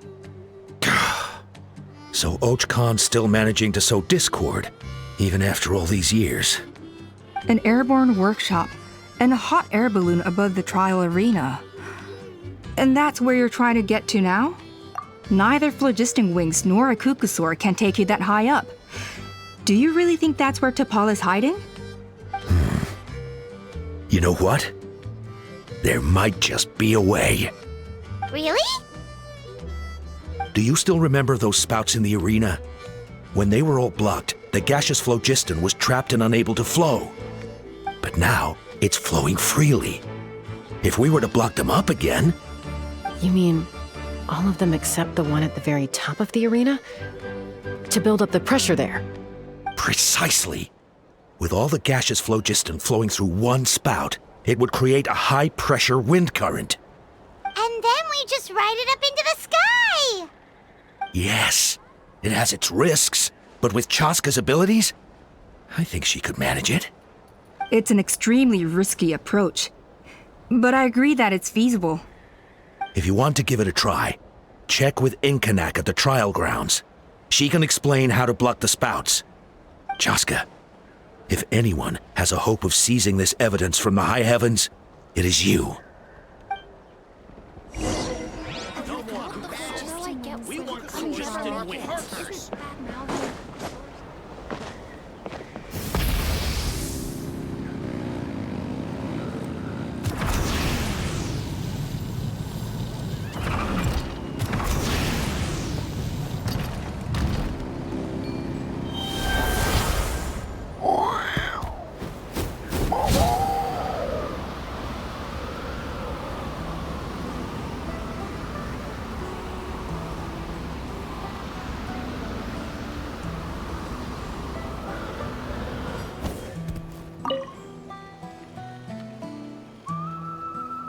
Goodness me, that is a very bold idea. Maybe so, but we have to act fast. What's the quickest way for us to block off the spouts? From a technical perspective, I'd have to advise taking some measurements, and then we'll have to take the rough and ready approach. See the solid phlogiston over there? Our prior inspections revealed that some kind of stable structure has formed inside, making it highly damage resistant. It's not without its weak points, but unless they're all struck at the same time, the structural integrity won't be threatened. So, what happens if we do strike them all at once? It'll collapse. Okay, I see where you're going with this. Yeah, you got it. As long as you hit all the weak spots at once from the right angle, the solid phlogiston will fall right on top of the spout and block it up. You're right about rough and ready. Sounds like my kind of plan.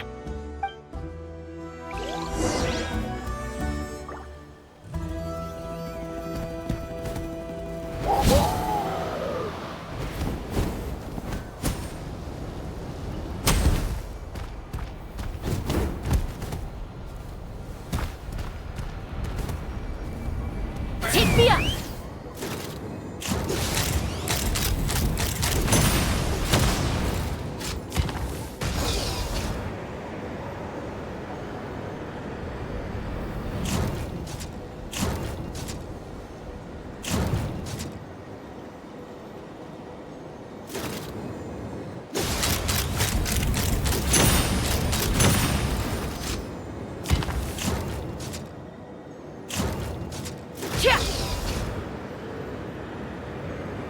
Look!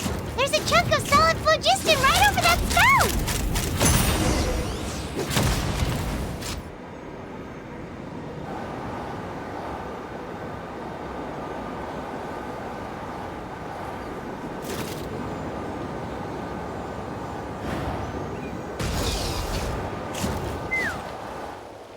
It actually worked! But wait, how are Paimon and the Travelers supposed to get up there? Koya can give you a lift. She's actually been following us this whole time.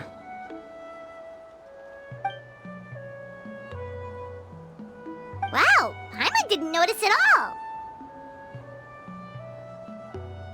Well, probably because she didn't want to get too close to humans.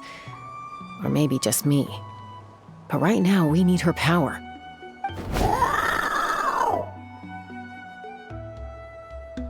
Whoa, you didn't even have to summon her!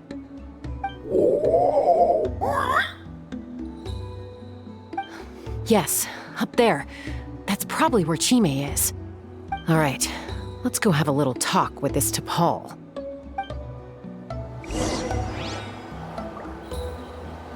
Let's fly!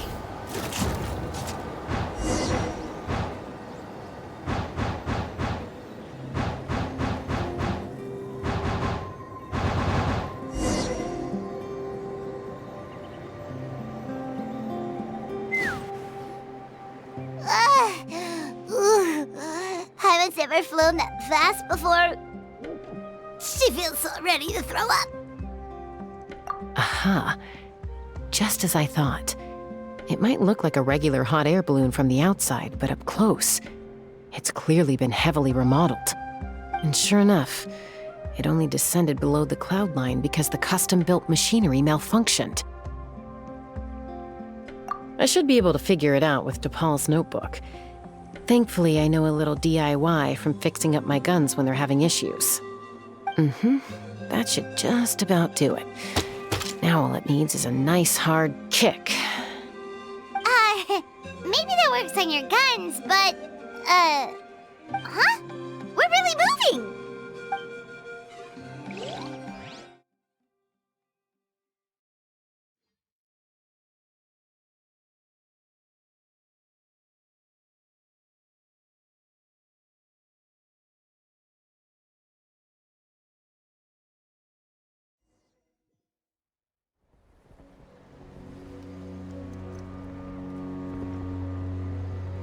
Here it is!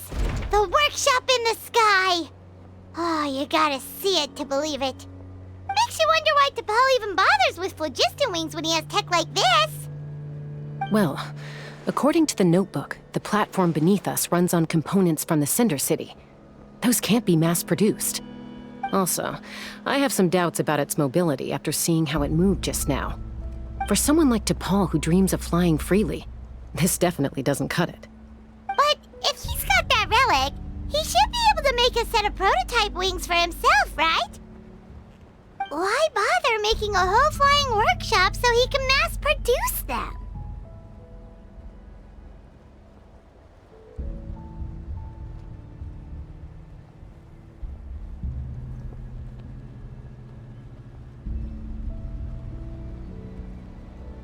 But this doesn't add up. If he's already achieved the power of flight, then he must have bigger dreams we don't know about. But what? With any luck, we'll find the answers in his workshop.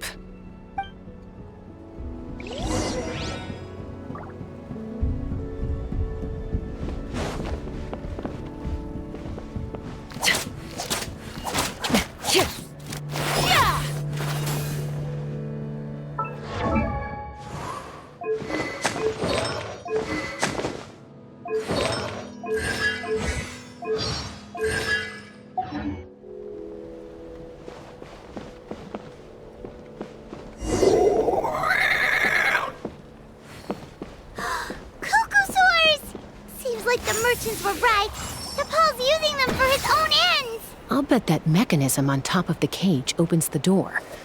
Let me give it a try.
She's still breathing, but barely. By the looks of it, T'Pol was using these cages to extract phlogiston from the Kukasaurs. Once a Kukasaur is drained of phlogiston, it becomes too weak to move. We'll have to come back for these ones after dealing with T'Pol.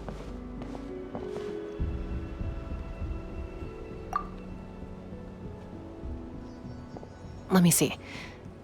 Looks like a record of his phlogiston research. Log number 330. With the support of... I was finally able to launch the airborne workshop. Even though it relies on the relic for 80% of its power supply, I've at least taken the first step. Log number 348. Research on the relic is progressing well. I should be able to replicate the technology and scale up production very soon. Has proposed a name for this groundbreaking invention, the phlogiston wings. I think I'm getting close. Soon I will achieve my dreams. Log number 377. Encountered some issues with the new smaller model phlogiston wings. The gaseous phlogiston showed some volatility during the refinement process. Thinks we should proceed at a more cautious pace with the refinement experiments. But after so many past failures, I have to prove that I will succeed this time. Log number 114. Ran an experiment using Kukasaurs to refine gaseous phlogiston. It was a success.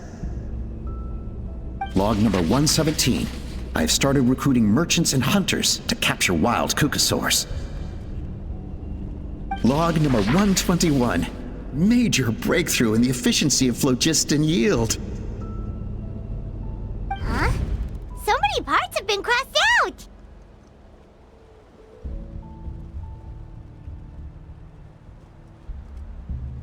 Yeah, probably the contact he alluded to in his other notebook. Guess he has a benefactor. Did anyone else notice how the numbering system in this notebook suddenly changed halfway through? We haven't got time for textual analysis, I'm afraid. Grab the notebook and let's press on.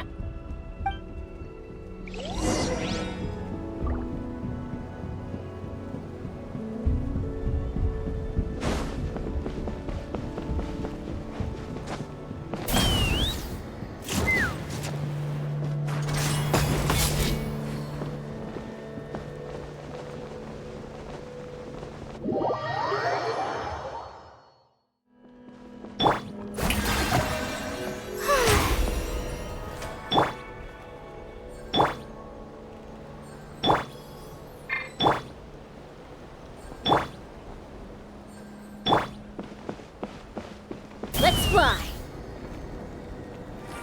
Huh. Never seen one of these before.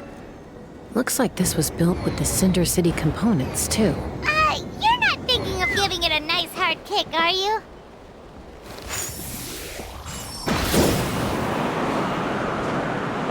Take me up!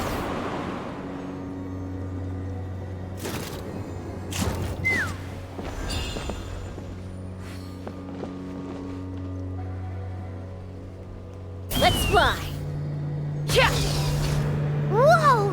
What's that mechanism doing? It's asking for a nice hard kick where it hurts. Aim for the weak spot.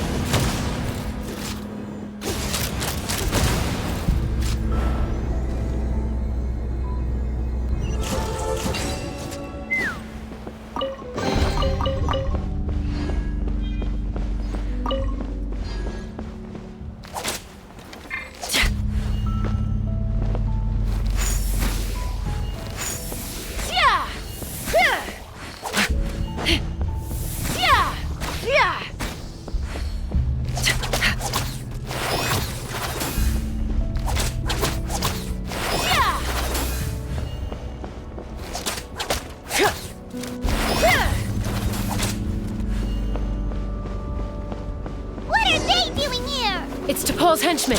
He must have brought them here using the relic in his prototype wings. Watch out!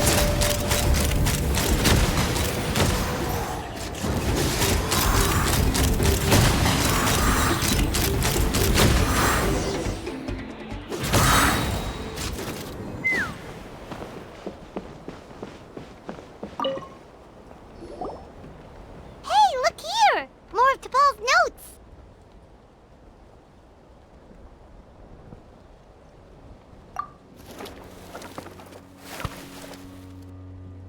Log number 403. Introduce me to some new comrades who fully support my ideas. I told them that some Saurians are blessed with wings, and some people with natural gifts, while the less fortunate among us can only look on longingly as they seize the skies. But I also told them that progress can erase individual differences. Think of the tools humanity has made to fight back against wild beasts. The law we have put in place to even the playing field between the strong and the weak. I promised them that our research will be the new frontier of human progress. With our phlogiston wings, the power of flight will no longer be for a select few to enjoy. Imagine a world where the skies are for all to share. I only hope that when we finally achieve this goal, we'll be proud of me. Imagine a world where the skies are for all to share. Yes, what a wonderful world that would be. If only it were possible.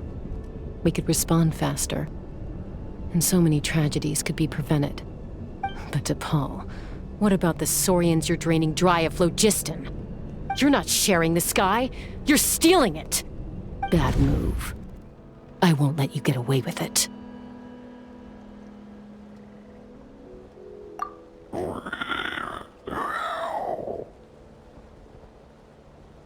I'm fine.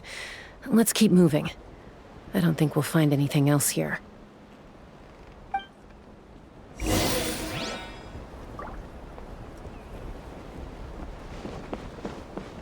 Hold on to your hats.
can't believe he captured so many Kukasaurs. But right now, we have to focus on solving this problem at the source.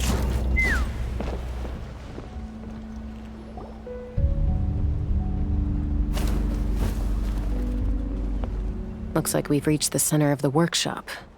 And still no sign of Koya's baby.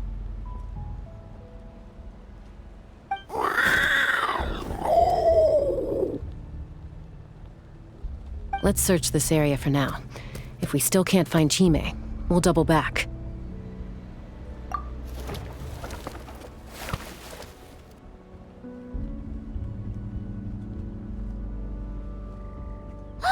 Chaska, Traveler, come quick! What is it? Did you find Chime? Not yet, but look! It's another one of T'Pol's notebooks!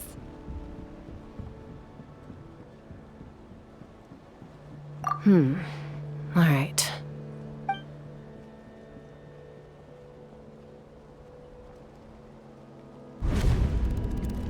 Log number 428.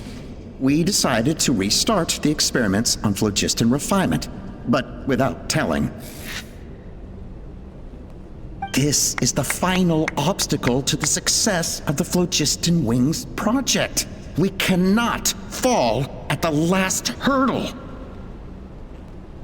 Log number 436.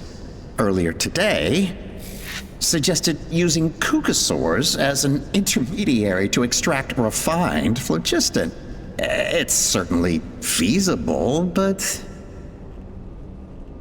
Anyway, as long as our secret experiment succeeds, I'm sure won't bring it up again.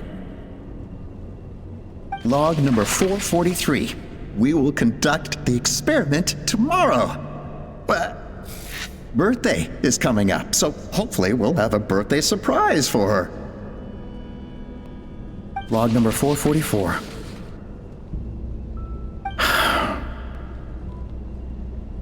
Huh? Why is this log empty? I guess whoever wrote down the log number was prevented from recording the results.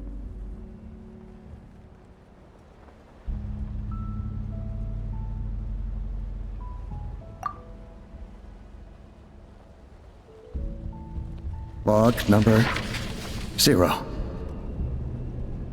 We lost many comrades in the accident. Among them are friends, lovers, and children. But we cannot stop now. We will keep their legacy alive and carry their dreams forward. As of today, we are scrapping the artificial refinement method. Instead, we will focus all our efforts on phlogiston extraction from live Kukasaurs. They are arrogant beasts whose existence in the wild serves no one but themselves. Their true worth lies in their sacrifice for the sake of human progress. To facilitate our operations, we will gradually move the airborne workshop closer to the Flower Feather clan, even as we continue to expand it. All this we do to create a world where the skies are for all of humanity to share. All this we do to make T'Pol's dream a reality. Given the way this is written, not to mention the fact that the numbering has started over from 0, it kinda sounds like this is someone new. Does that mean that T'Pol's already...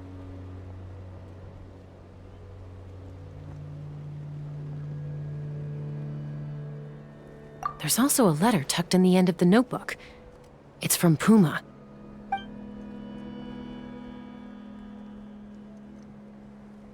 T'Pol, I don't know where you are right now, so I don't know how to reach you. My best bet is to send this letter to the Flower Feather clan. Your father is gravely ill. Oh, I know we've had our differences in the past, but he is still your father. Won't you come and visit him? Please. I know you never liked him and cared even less for me. All you ever yearned for is the sky. And your birth mother. But we'll still be waiting here for you if you do come back. This may be the last chance you'll get to see your father. So Puma's not T'Pol's real mom? Huh. Well, she did say he never called her mom, but Paimon assumed she was just venting. We know that T'Pol's father passed away quite recently, and this letter looks recent. By contrast, the writing in this notebook is old and faded. It looks like the real reason T'Pol didn't attend his father's funeral is because he'd long since passed away himself.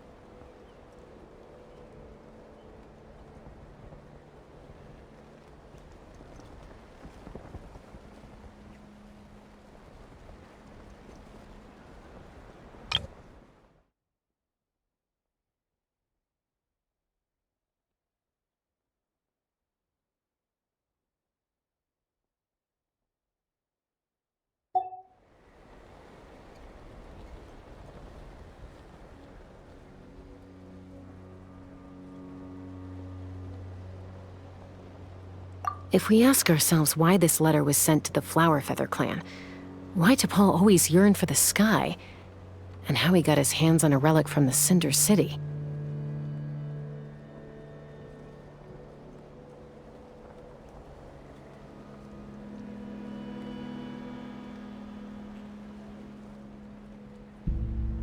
It all points to one answer. That's right. T'Pol was my child. He was born during my days as a wingless wanderer. His birth gave me new hope. I wanted to become the kind of mother who spent her days as a valiant rider, soaring the skies. Not an aimless, wingless nobody. But his father wanted to settle down, to give his child a safe, sheltered life in his tribe. We fought about it constantly, until the love we once had for each other was gone. He started a new family, with another traveler who was also looking to return home. And I went back to the Flower Feather clan, alone. Oppa? I had no idea that despite being raised among the children of echoes, my child still harbored dreams of the skies. Can you imagine, Chaska? The joy and surprise I felt when he showed up at my door, asking to join the flying trials. Or how proud I was when he said he wanted to prove his own worth, rather than relying on my position as elder. And then the anguish that overcame me when he was rejected by the Cucusaurs and became wingless, just as I had after my injury. You've got a lot of nerve showing your face here. Don't take this the wrong way, Chaska. I'm not here for a fight. I just want to talk. Isn't that your preferred way to resolve things? I trust you've learned of T'Pol's wish on your way here. A world where the skies are for all of humanity to share. If only his dream can be realized, no one will ever have to lose their wings again. Our aerial prowess will be greater than ever before. War will never again come at such a great cost. The loss of Koichi is a tragedy that need never be repeated. So tell me, Chaska, do you really wish to see the phlogiston wings forever grounded and gathering dust? Nothing you've said excuses all the conflict you've caused. You mean the argument back at the tribe? It was a necessary measure. Sometimes this is the only way to accelerate the pace of progress.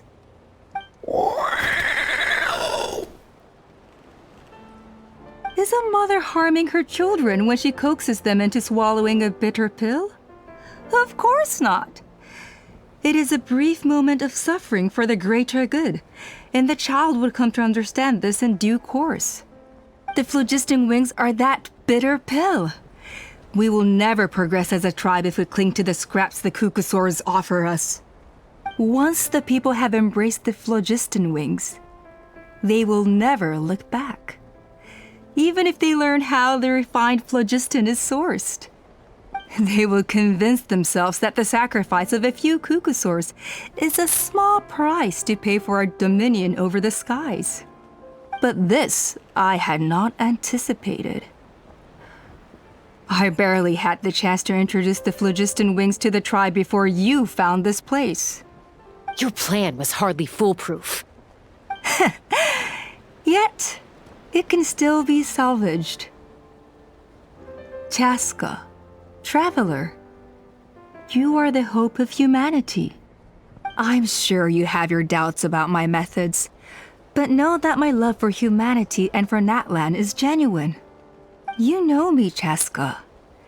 And you know that I've always treated everyone in the Flower Feather clan as my own children, as fellow humans.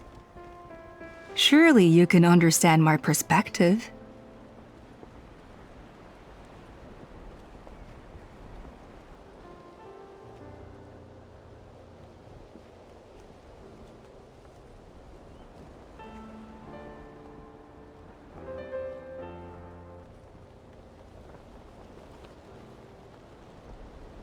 Alpa, Natlan doesn't belong to humans alone. And truthfully, neither do I.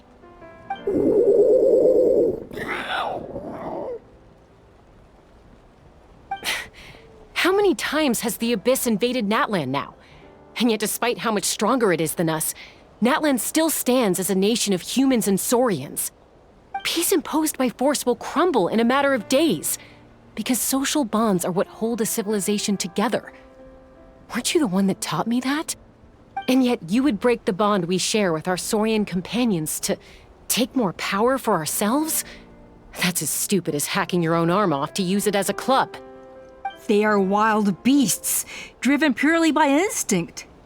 How could they possibly understand human social bonds? Ugh, how did someone like her ever become a writer?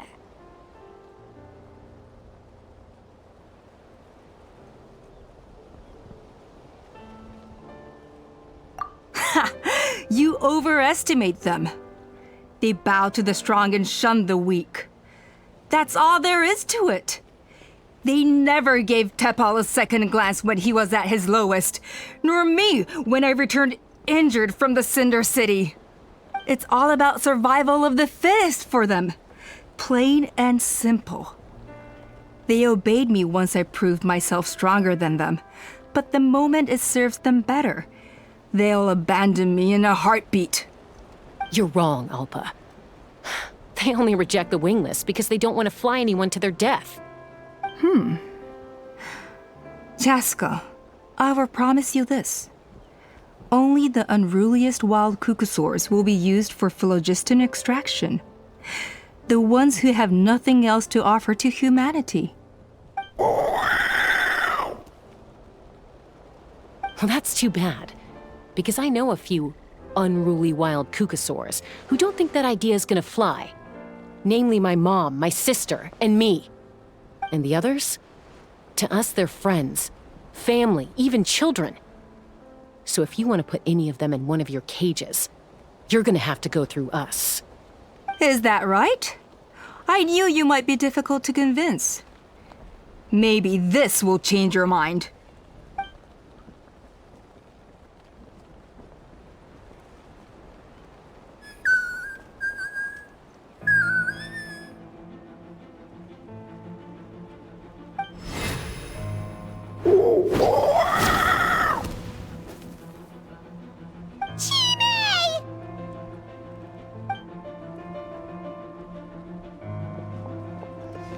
Alpa! Careful! Don't make any rash decisions. Unless you want to see her suffer. Oh no, that's one of the extraction cages! I told my subordinates to take control of the tribe while I was away. Luckily for them, our strongest warrior and our most powerful ally aren't there to stop it. Take control? What are you planning to do with Mutota and his supporters? Merely accelerate their inevitable downfall. They cannot stand in the way of progress forever. It is not the move I wish to make, But I'm afraid you and your friends forced my hand. And since you insist on imposing me too, I have no choice but to keep you here until the dust has settled. So that's what you meant by I just want to talk. You never intended to negotiate. You just wanted to stall us. No, Chaska. I genuinely hoped I could win you over. You are the strongest warriors we have. Put down your weapons, and I promise you that no harm will come to this young Sarian. I just need you to stay here for the next couple of weeks or so, while my people consolidate their power. Then, I will give her back to you, and you'll be free to leave. As long as the majority supports our vision, even the Pyro Archon cannot meddle in our internal affairs. Your vision is deranged, and the Flower Feather Clan will never support it. You sure about that? Then wait here and see. Time will tell. What do we do?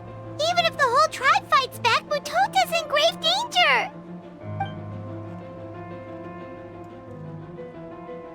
Stop delaying the inevitable! Drop your weapons and get into the cages, now! She's still holding Chime hostage. Is there really no other way?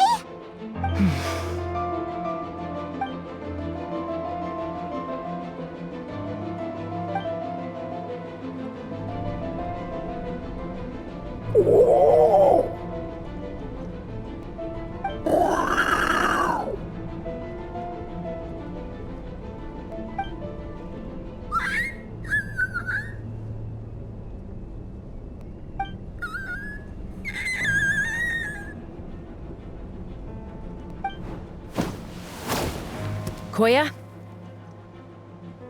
Huh? What are you yapping about? Stand down. Drop your weapons, now! This instant!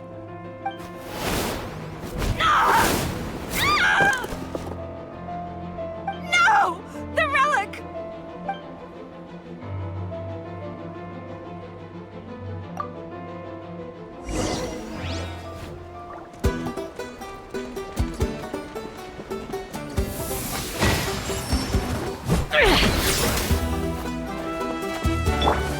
The show begins!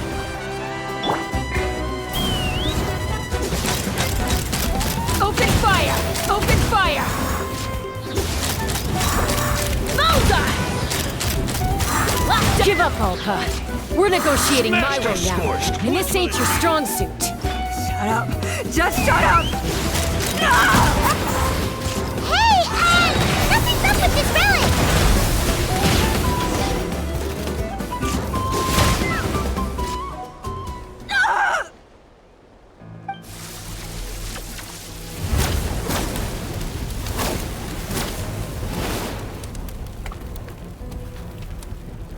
No! What is she doing? She'll bring us all down with her! But why? We stabilized the relic!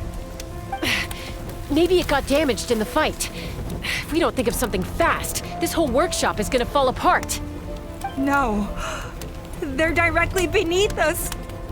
My beloved tribe!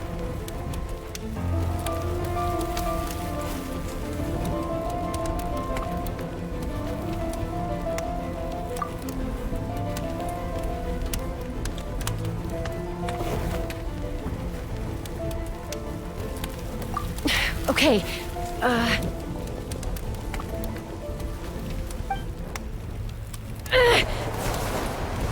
it's too powerful. This ain't a toy like last time. I don't think I can just throw it aside.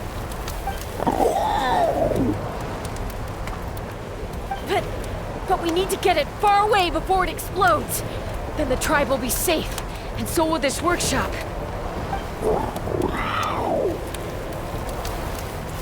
Koya, remember when we were kids? Come on, let's take this thing high up into the sky.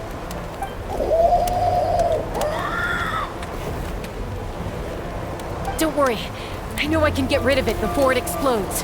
We're talking some surface wounds at most. All I need is for you to catch me at the end, just like old times.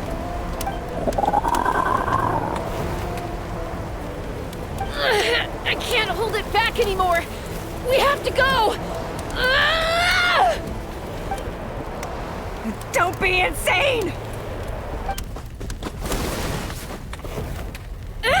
Alpa! What are you... You're a fool, Chaska! Why would you choose such a risky solution? We cannot entrust the safety of our tribe to this wild Saurian! I'm the fool! You really think you can stand a better chance than me?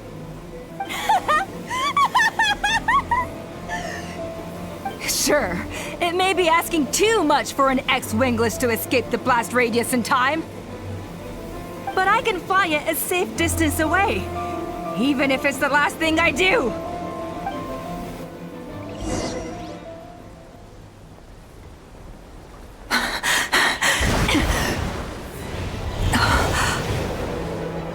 Here, these should be high enough to save the clan.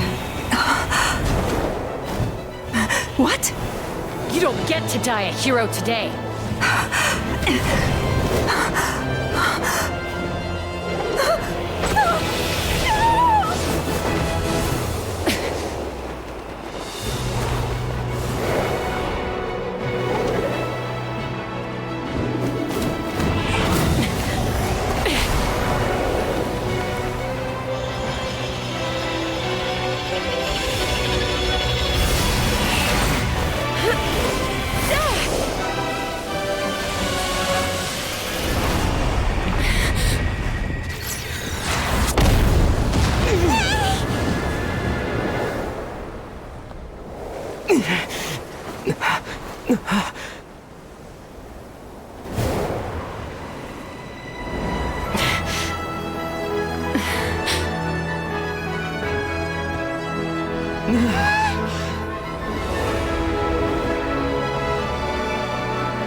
Koya, are you hurt? Let me take a look at you. What do you mean, I'm fine? Didn't I tell you to catch me on your back? Why did you try to shield me from the blast?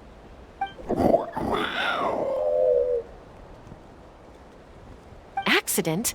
Yeah, right. Seriously, you're as stubborn as ever. Chaska, Koya! How are things looking here?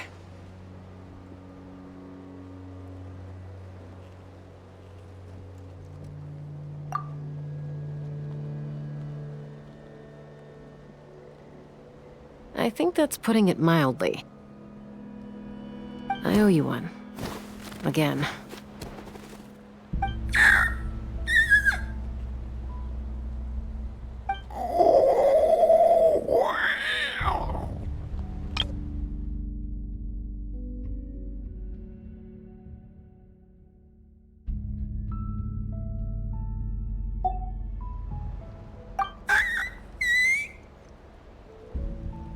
Oh, but be honest. Do you still think Kukasaurs can't form bonds? Mom, I'll figure out the refinement problem. I'll find a way. You don't need to worry about it. I just need some more time. That's all I ask. Please just trust me. Just this once.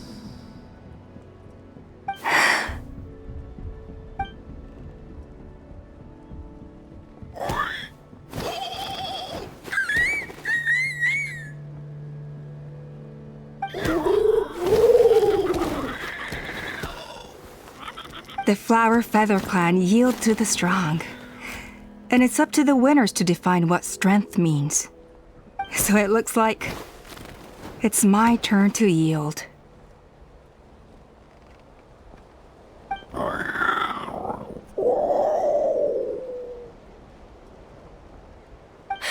Koya! Koya!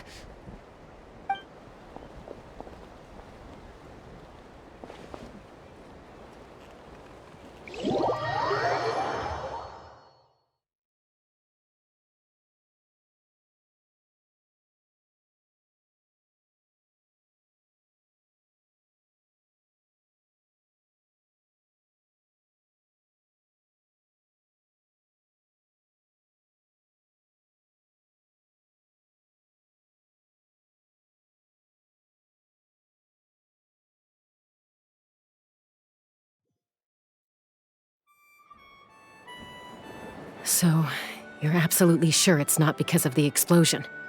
Yes, for the 10,000th time, I'm sure. The blast barely touched her. The reason she fainted was old injuries playing up, compounded by overexertion in recent days. The moment she finally relaxed, all the built-up stress finally caught up with her. And no wonder. Honestly, she's just like you.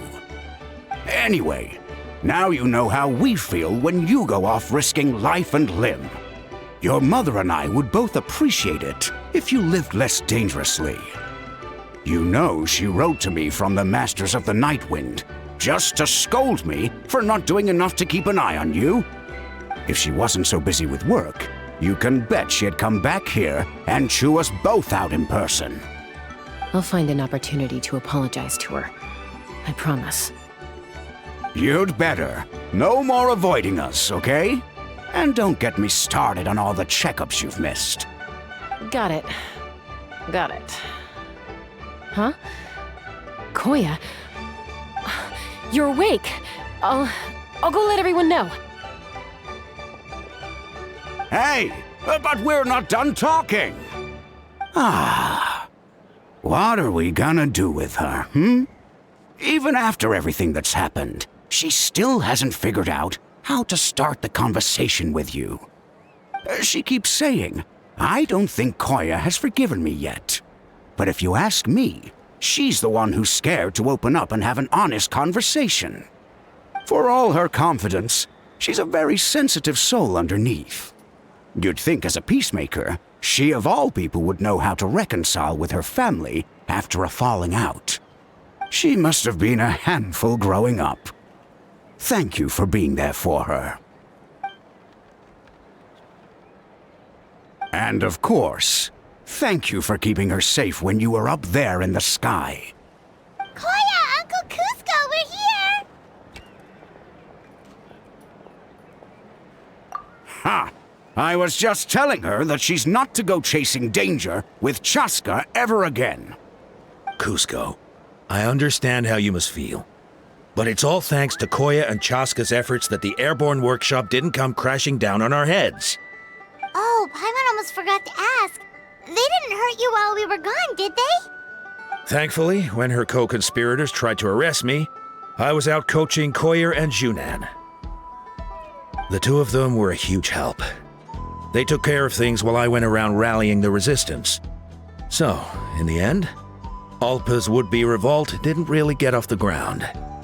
And as it turns out, not all of the wingless want to see our dear Saurian friends replaced with phlogiston-powered gizmos. I'm so sorry you got mixed up in this, by the way. We should have caught on to Alpa's scheme sooner. We could have saved so many Kukasaurs from getting hurt. Most of the airborne workshop has now been dismantled. We've just left one small, harmless part intact and repurposed it as a jail for Alpa and her cronies. Let's see how they like being locked up in a sky prison!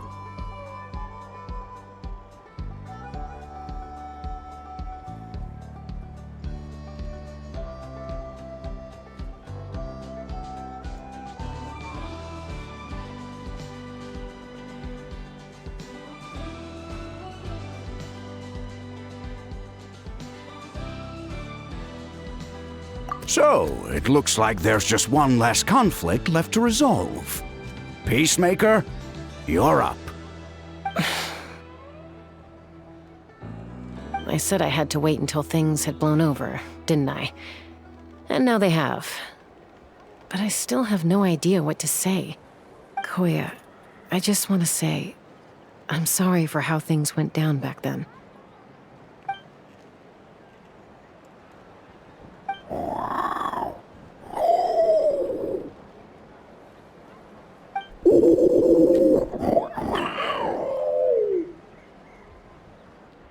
Huh? Does this mean you're not mad at me anymore? There's that family likeness coming through again.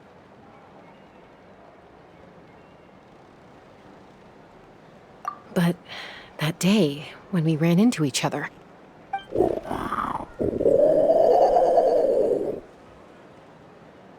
Huh? So then, when did you finally make your peace with it?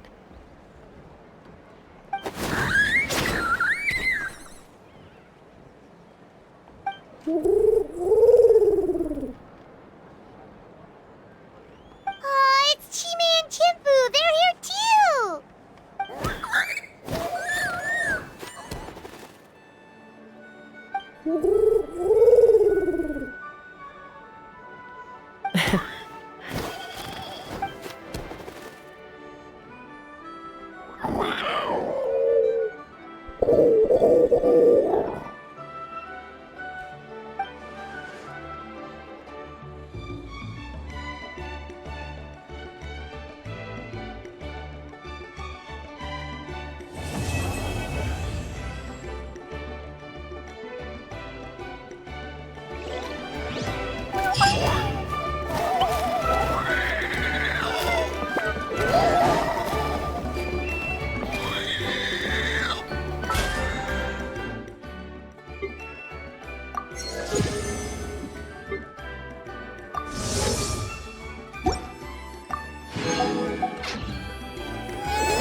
Try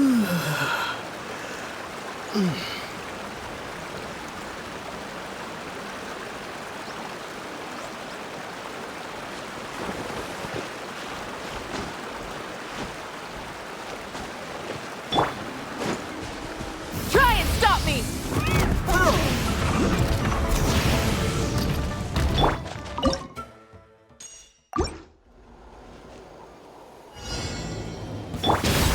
Prepare yourself! Let's finish this Plastic battle! surge! Here comes another.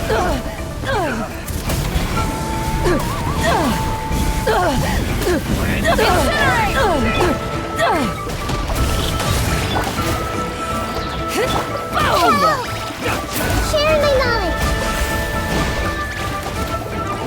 This advice will, lasts forever. I will. The end of our legacy.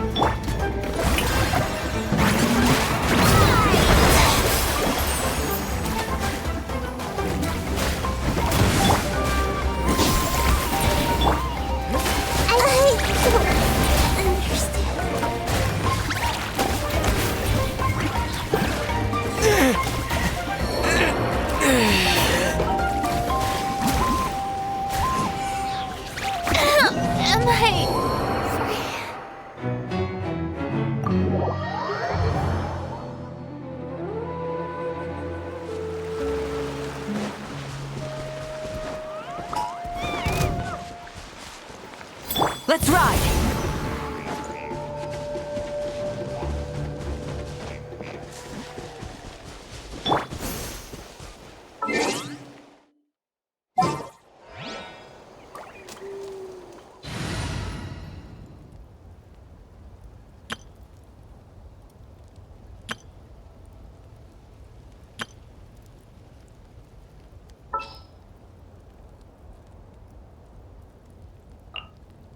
Hey guys, how's it going?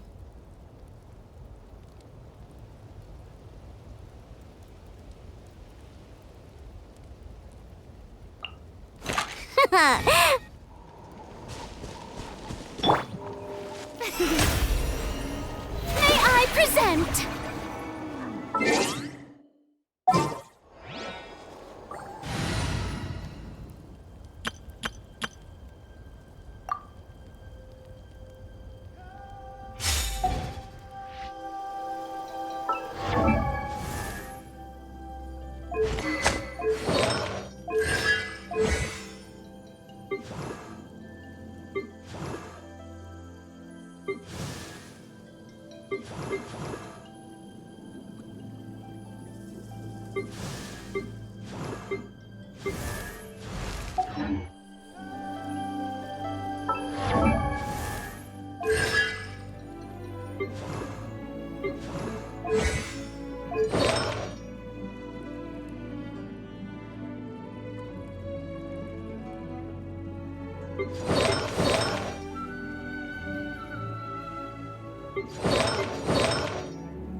Let's finish this battle! Here comes another.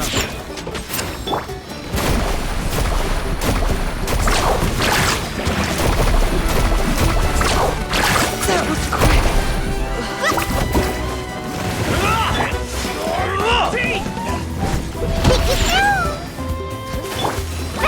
Let's ride!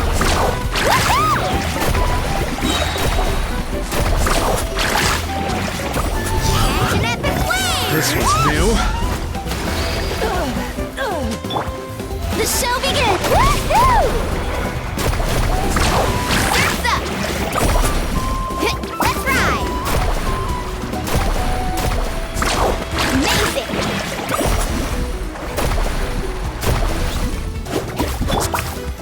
Time to shine! May I...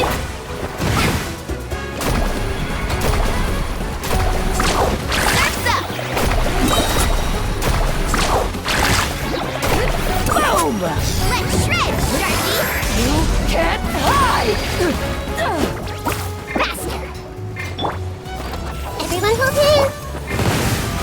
begins!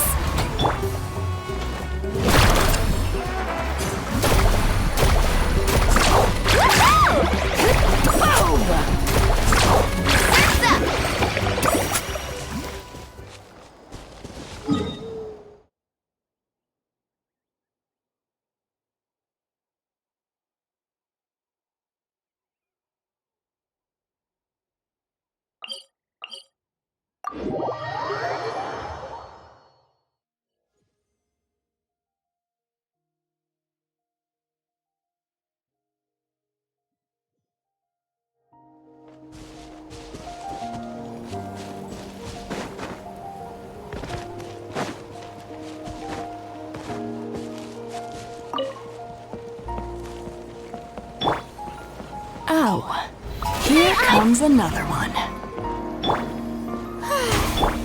I see everything. Let's hope you put up a good fight. Brace yourself! Let's finish this next time. Finish this next time. I'm unstoppable! Forget it. Brace yourself! That really hurts. Let's change tactics. Shower me with the...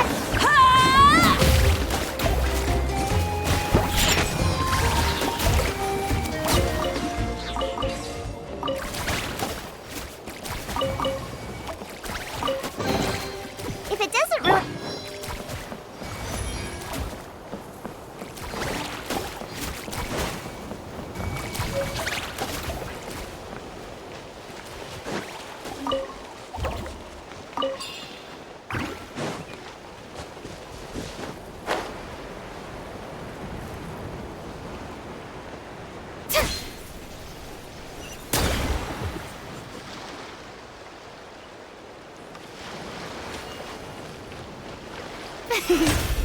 The show begins!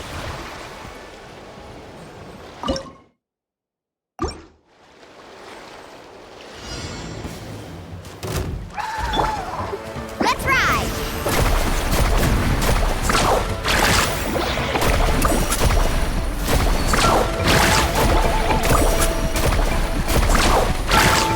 Check this out! Best of luck!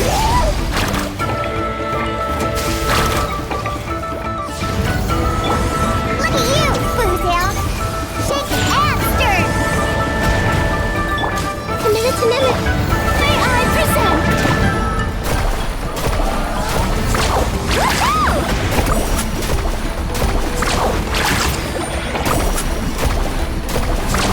Amazing!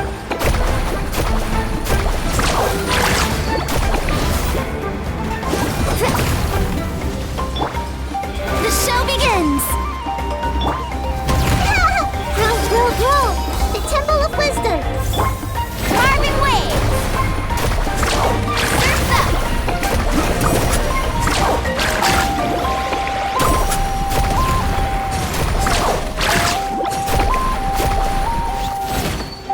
Hey! Scratch! Let's ride! Woohoo! Let's shred, Sharky!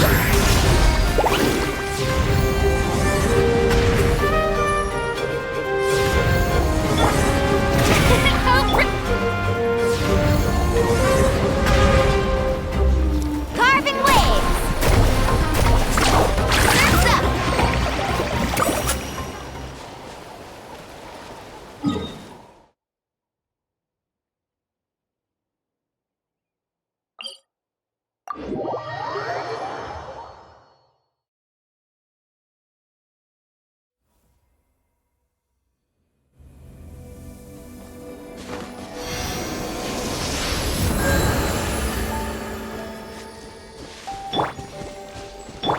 Faster!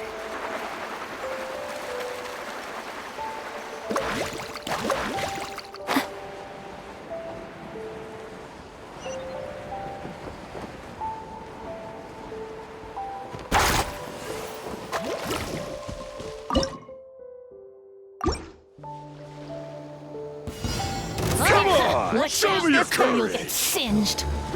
It's raining. Let's ride!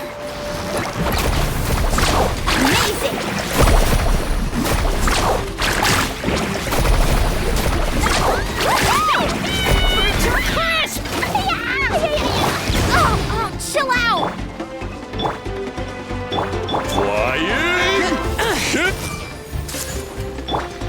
The show begins! Faster!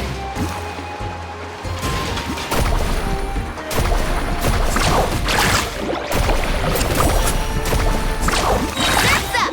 Bird Jump Crash! Check this out! That's the last goal! Oh!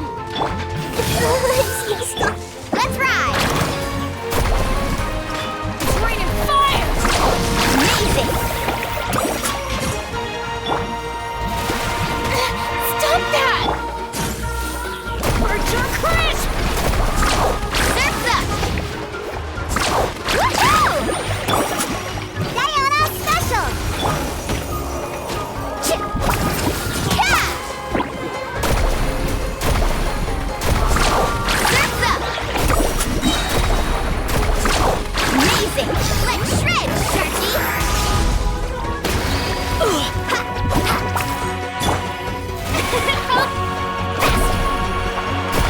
It's raining fire! Surf's up!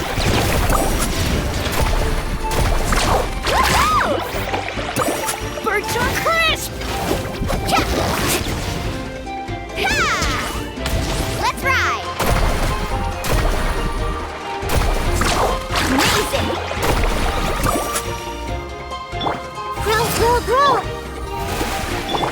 Ah, watch the Sebastian! Woohoo!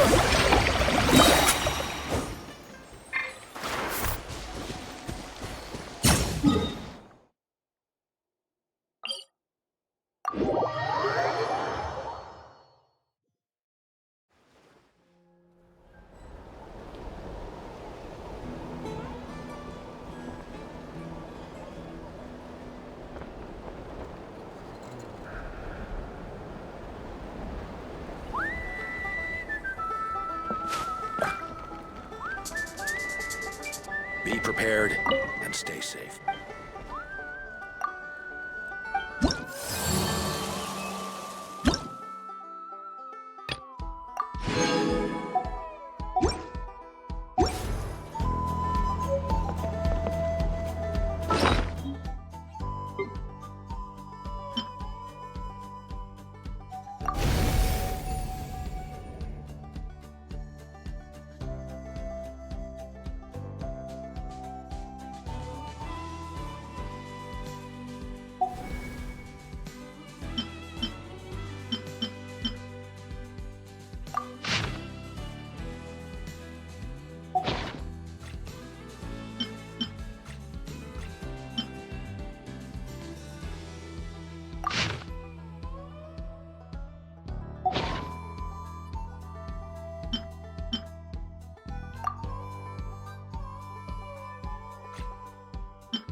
Ever tried chasing waves before?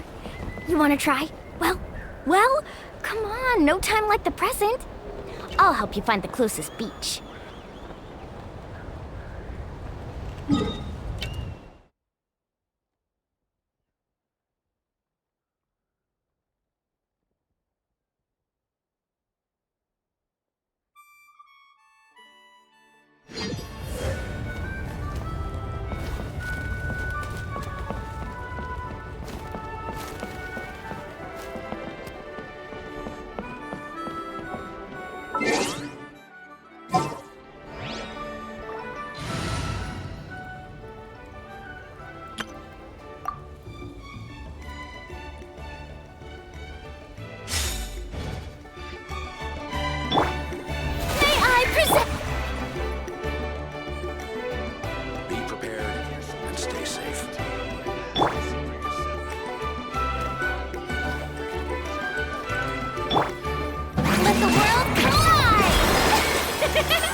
This realm is truly beginning to thrive. I cannot help but be stirred.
If you ever have any...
This realm is...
If you ever have...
Rev the engines!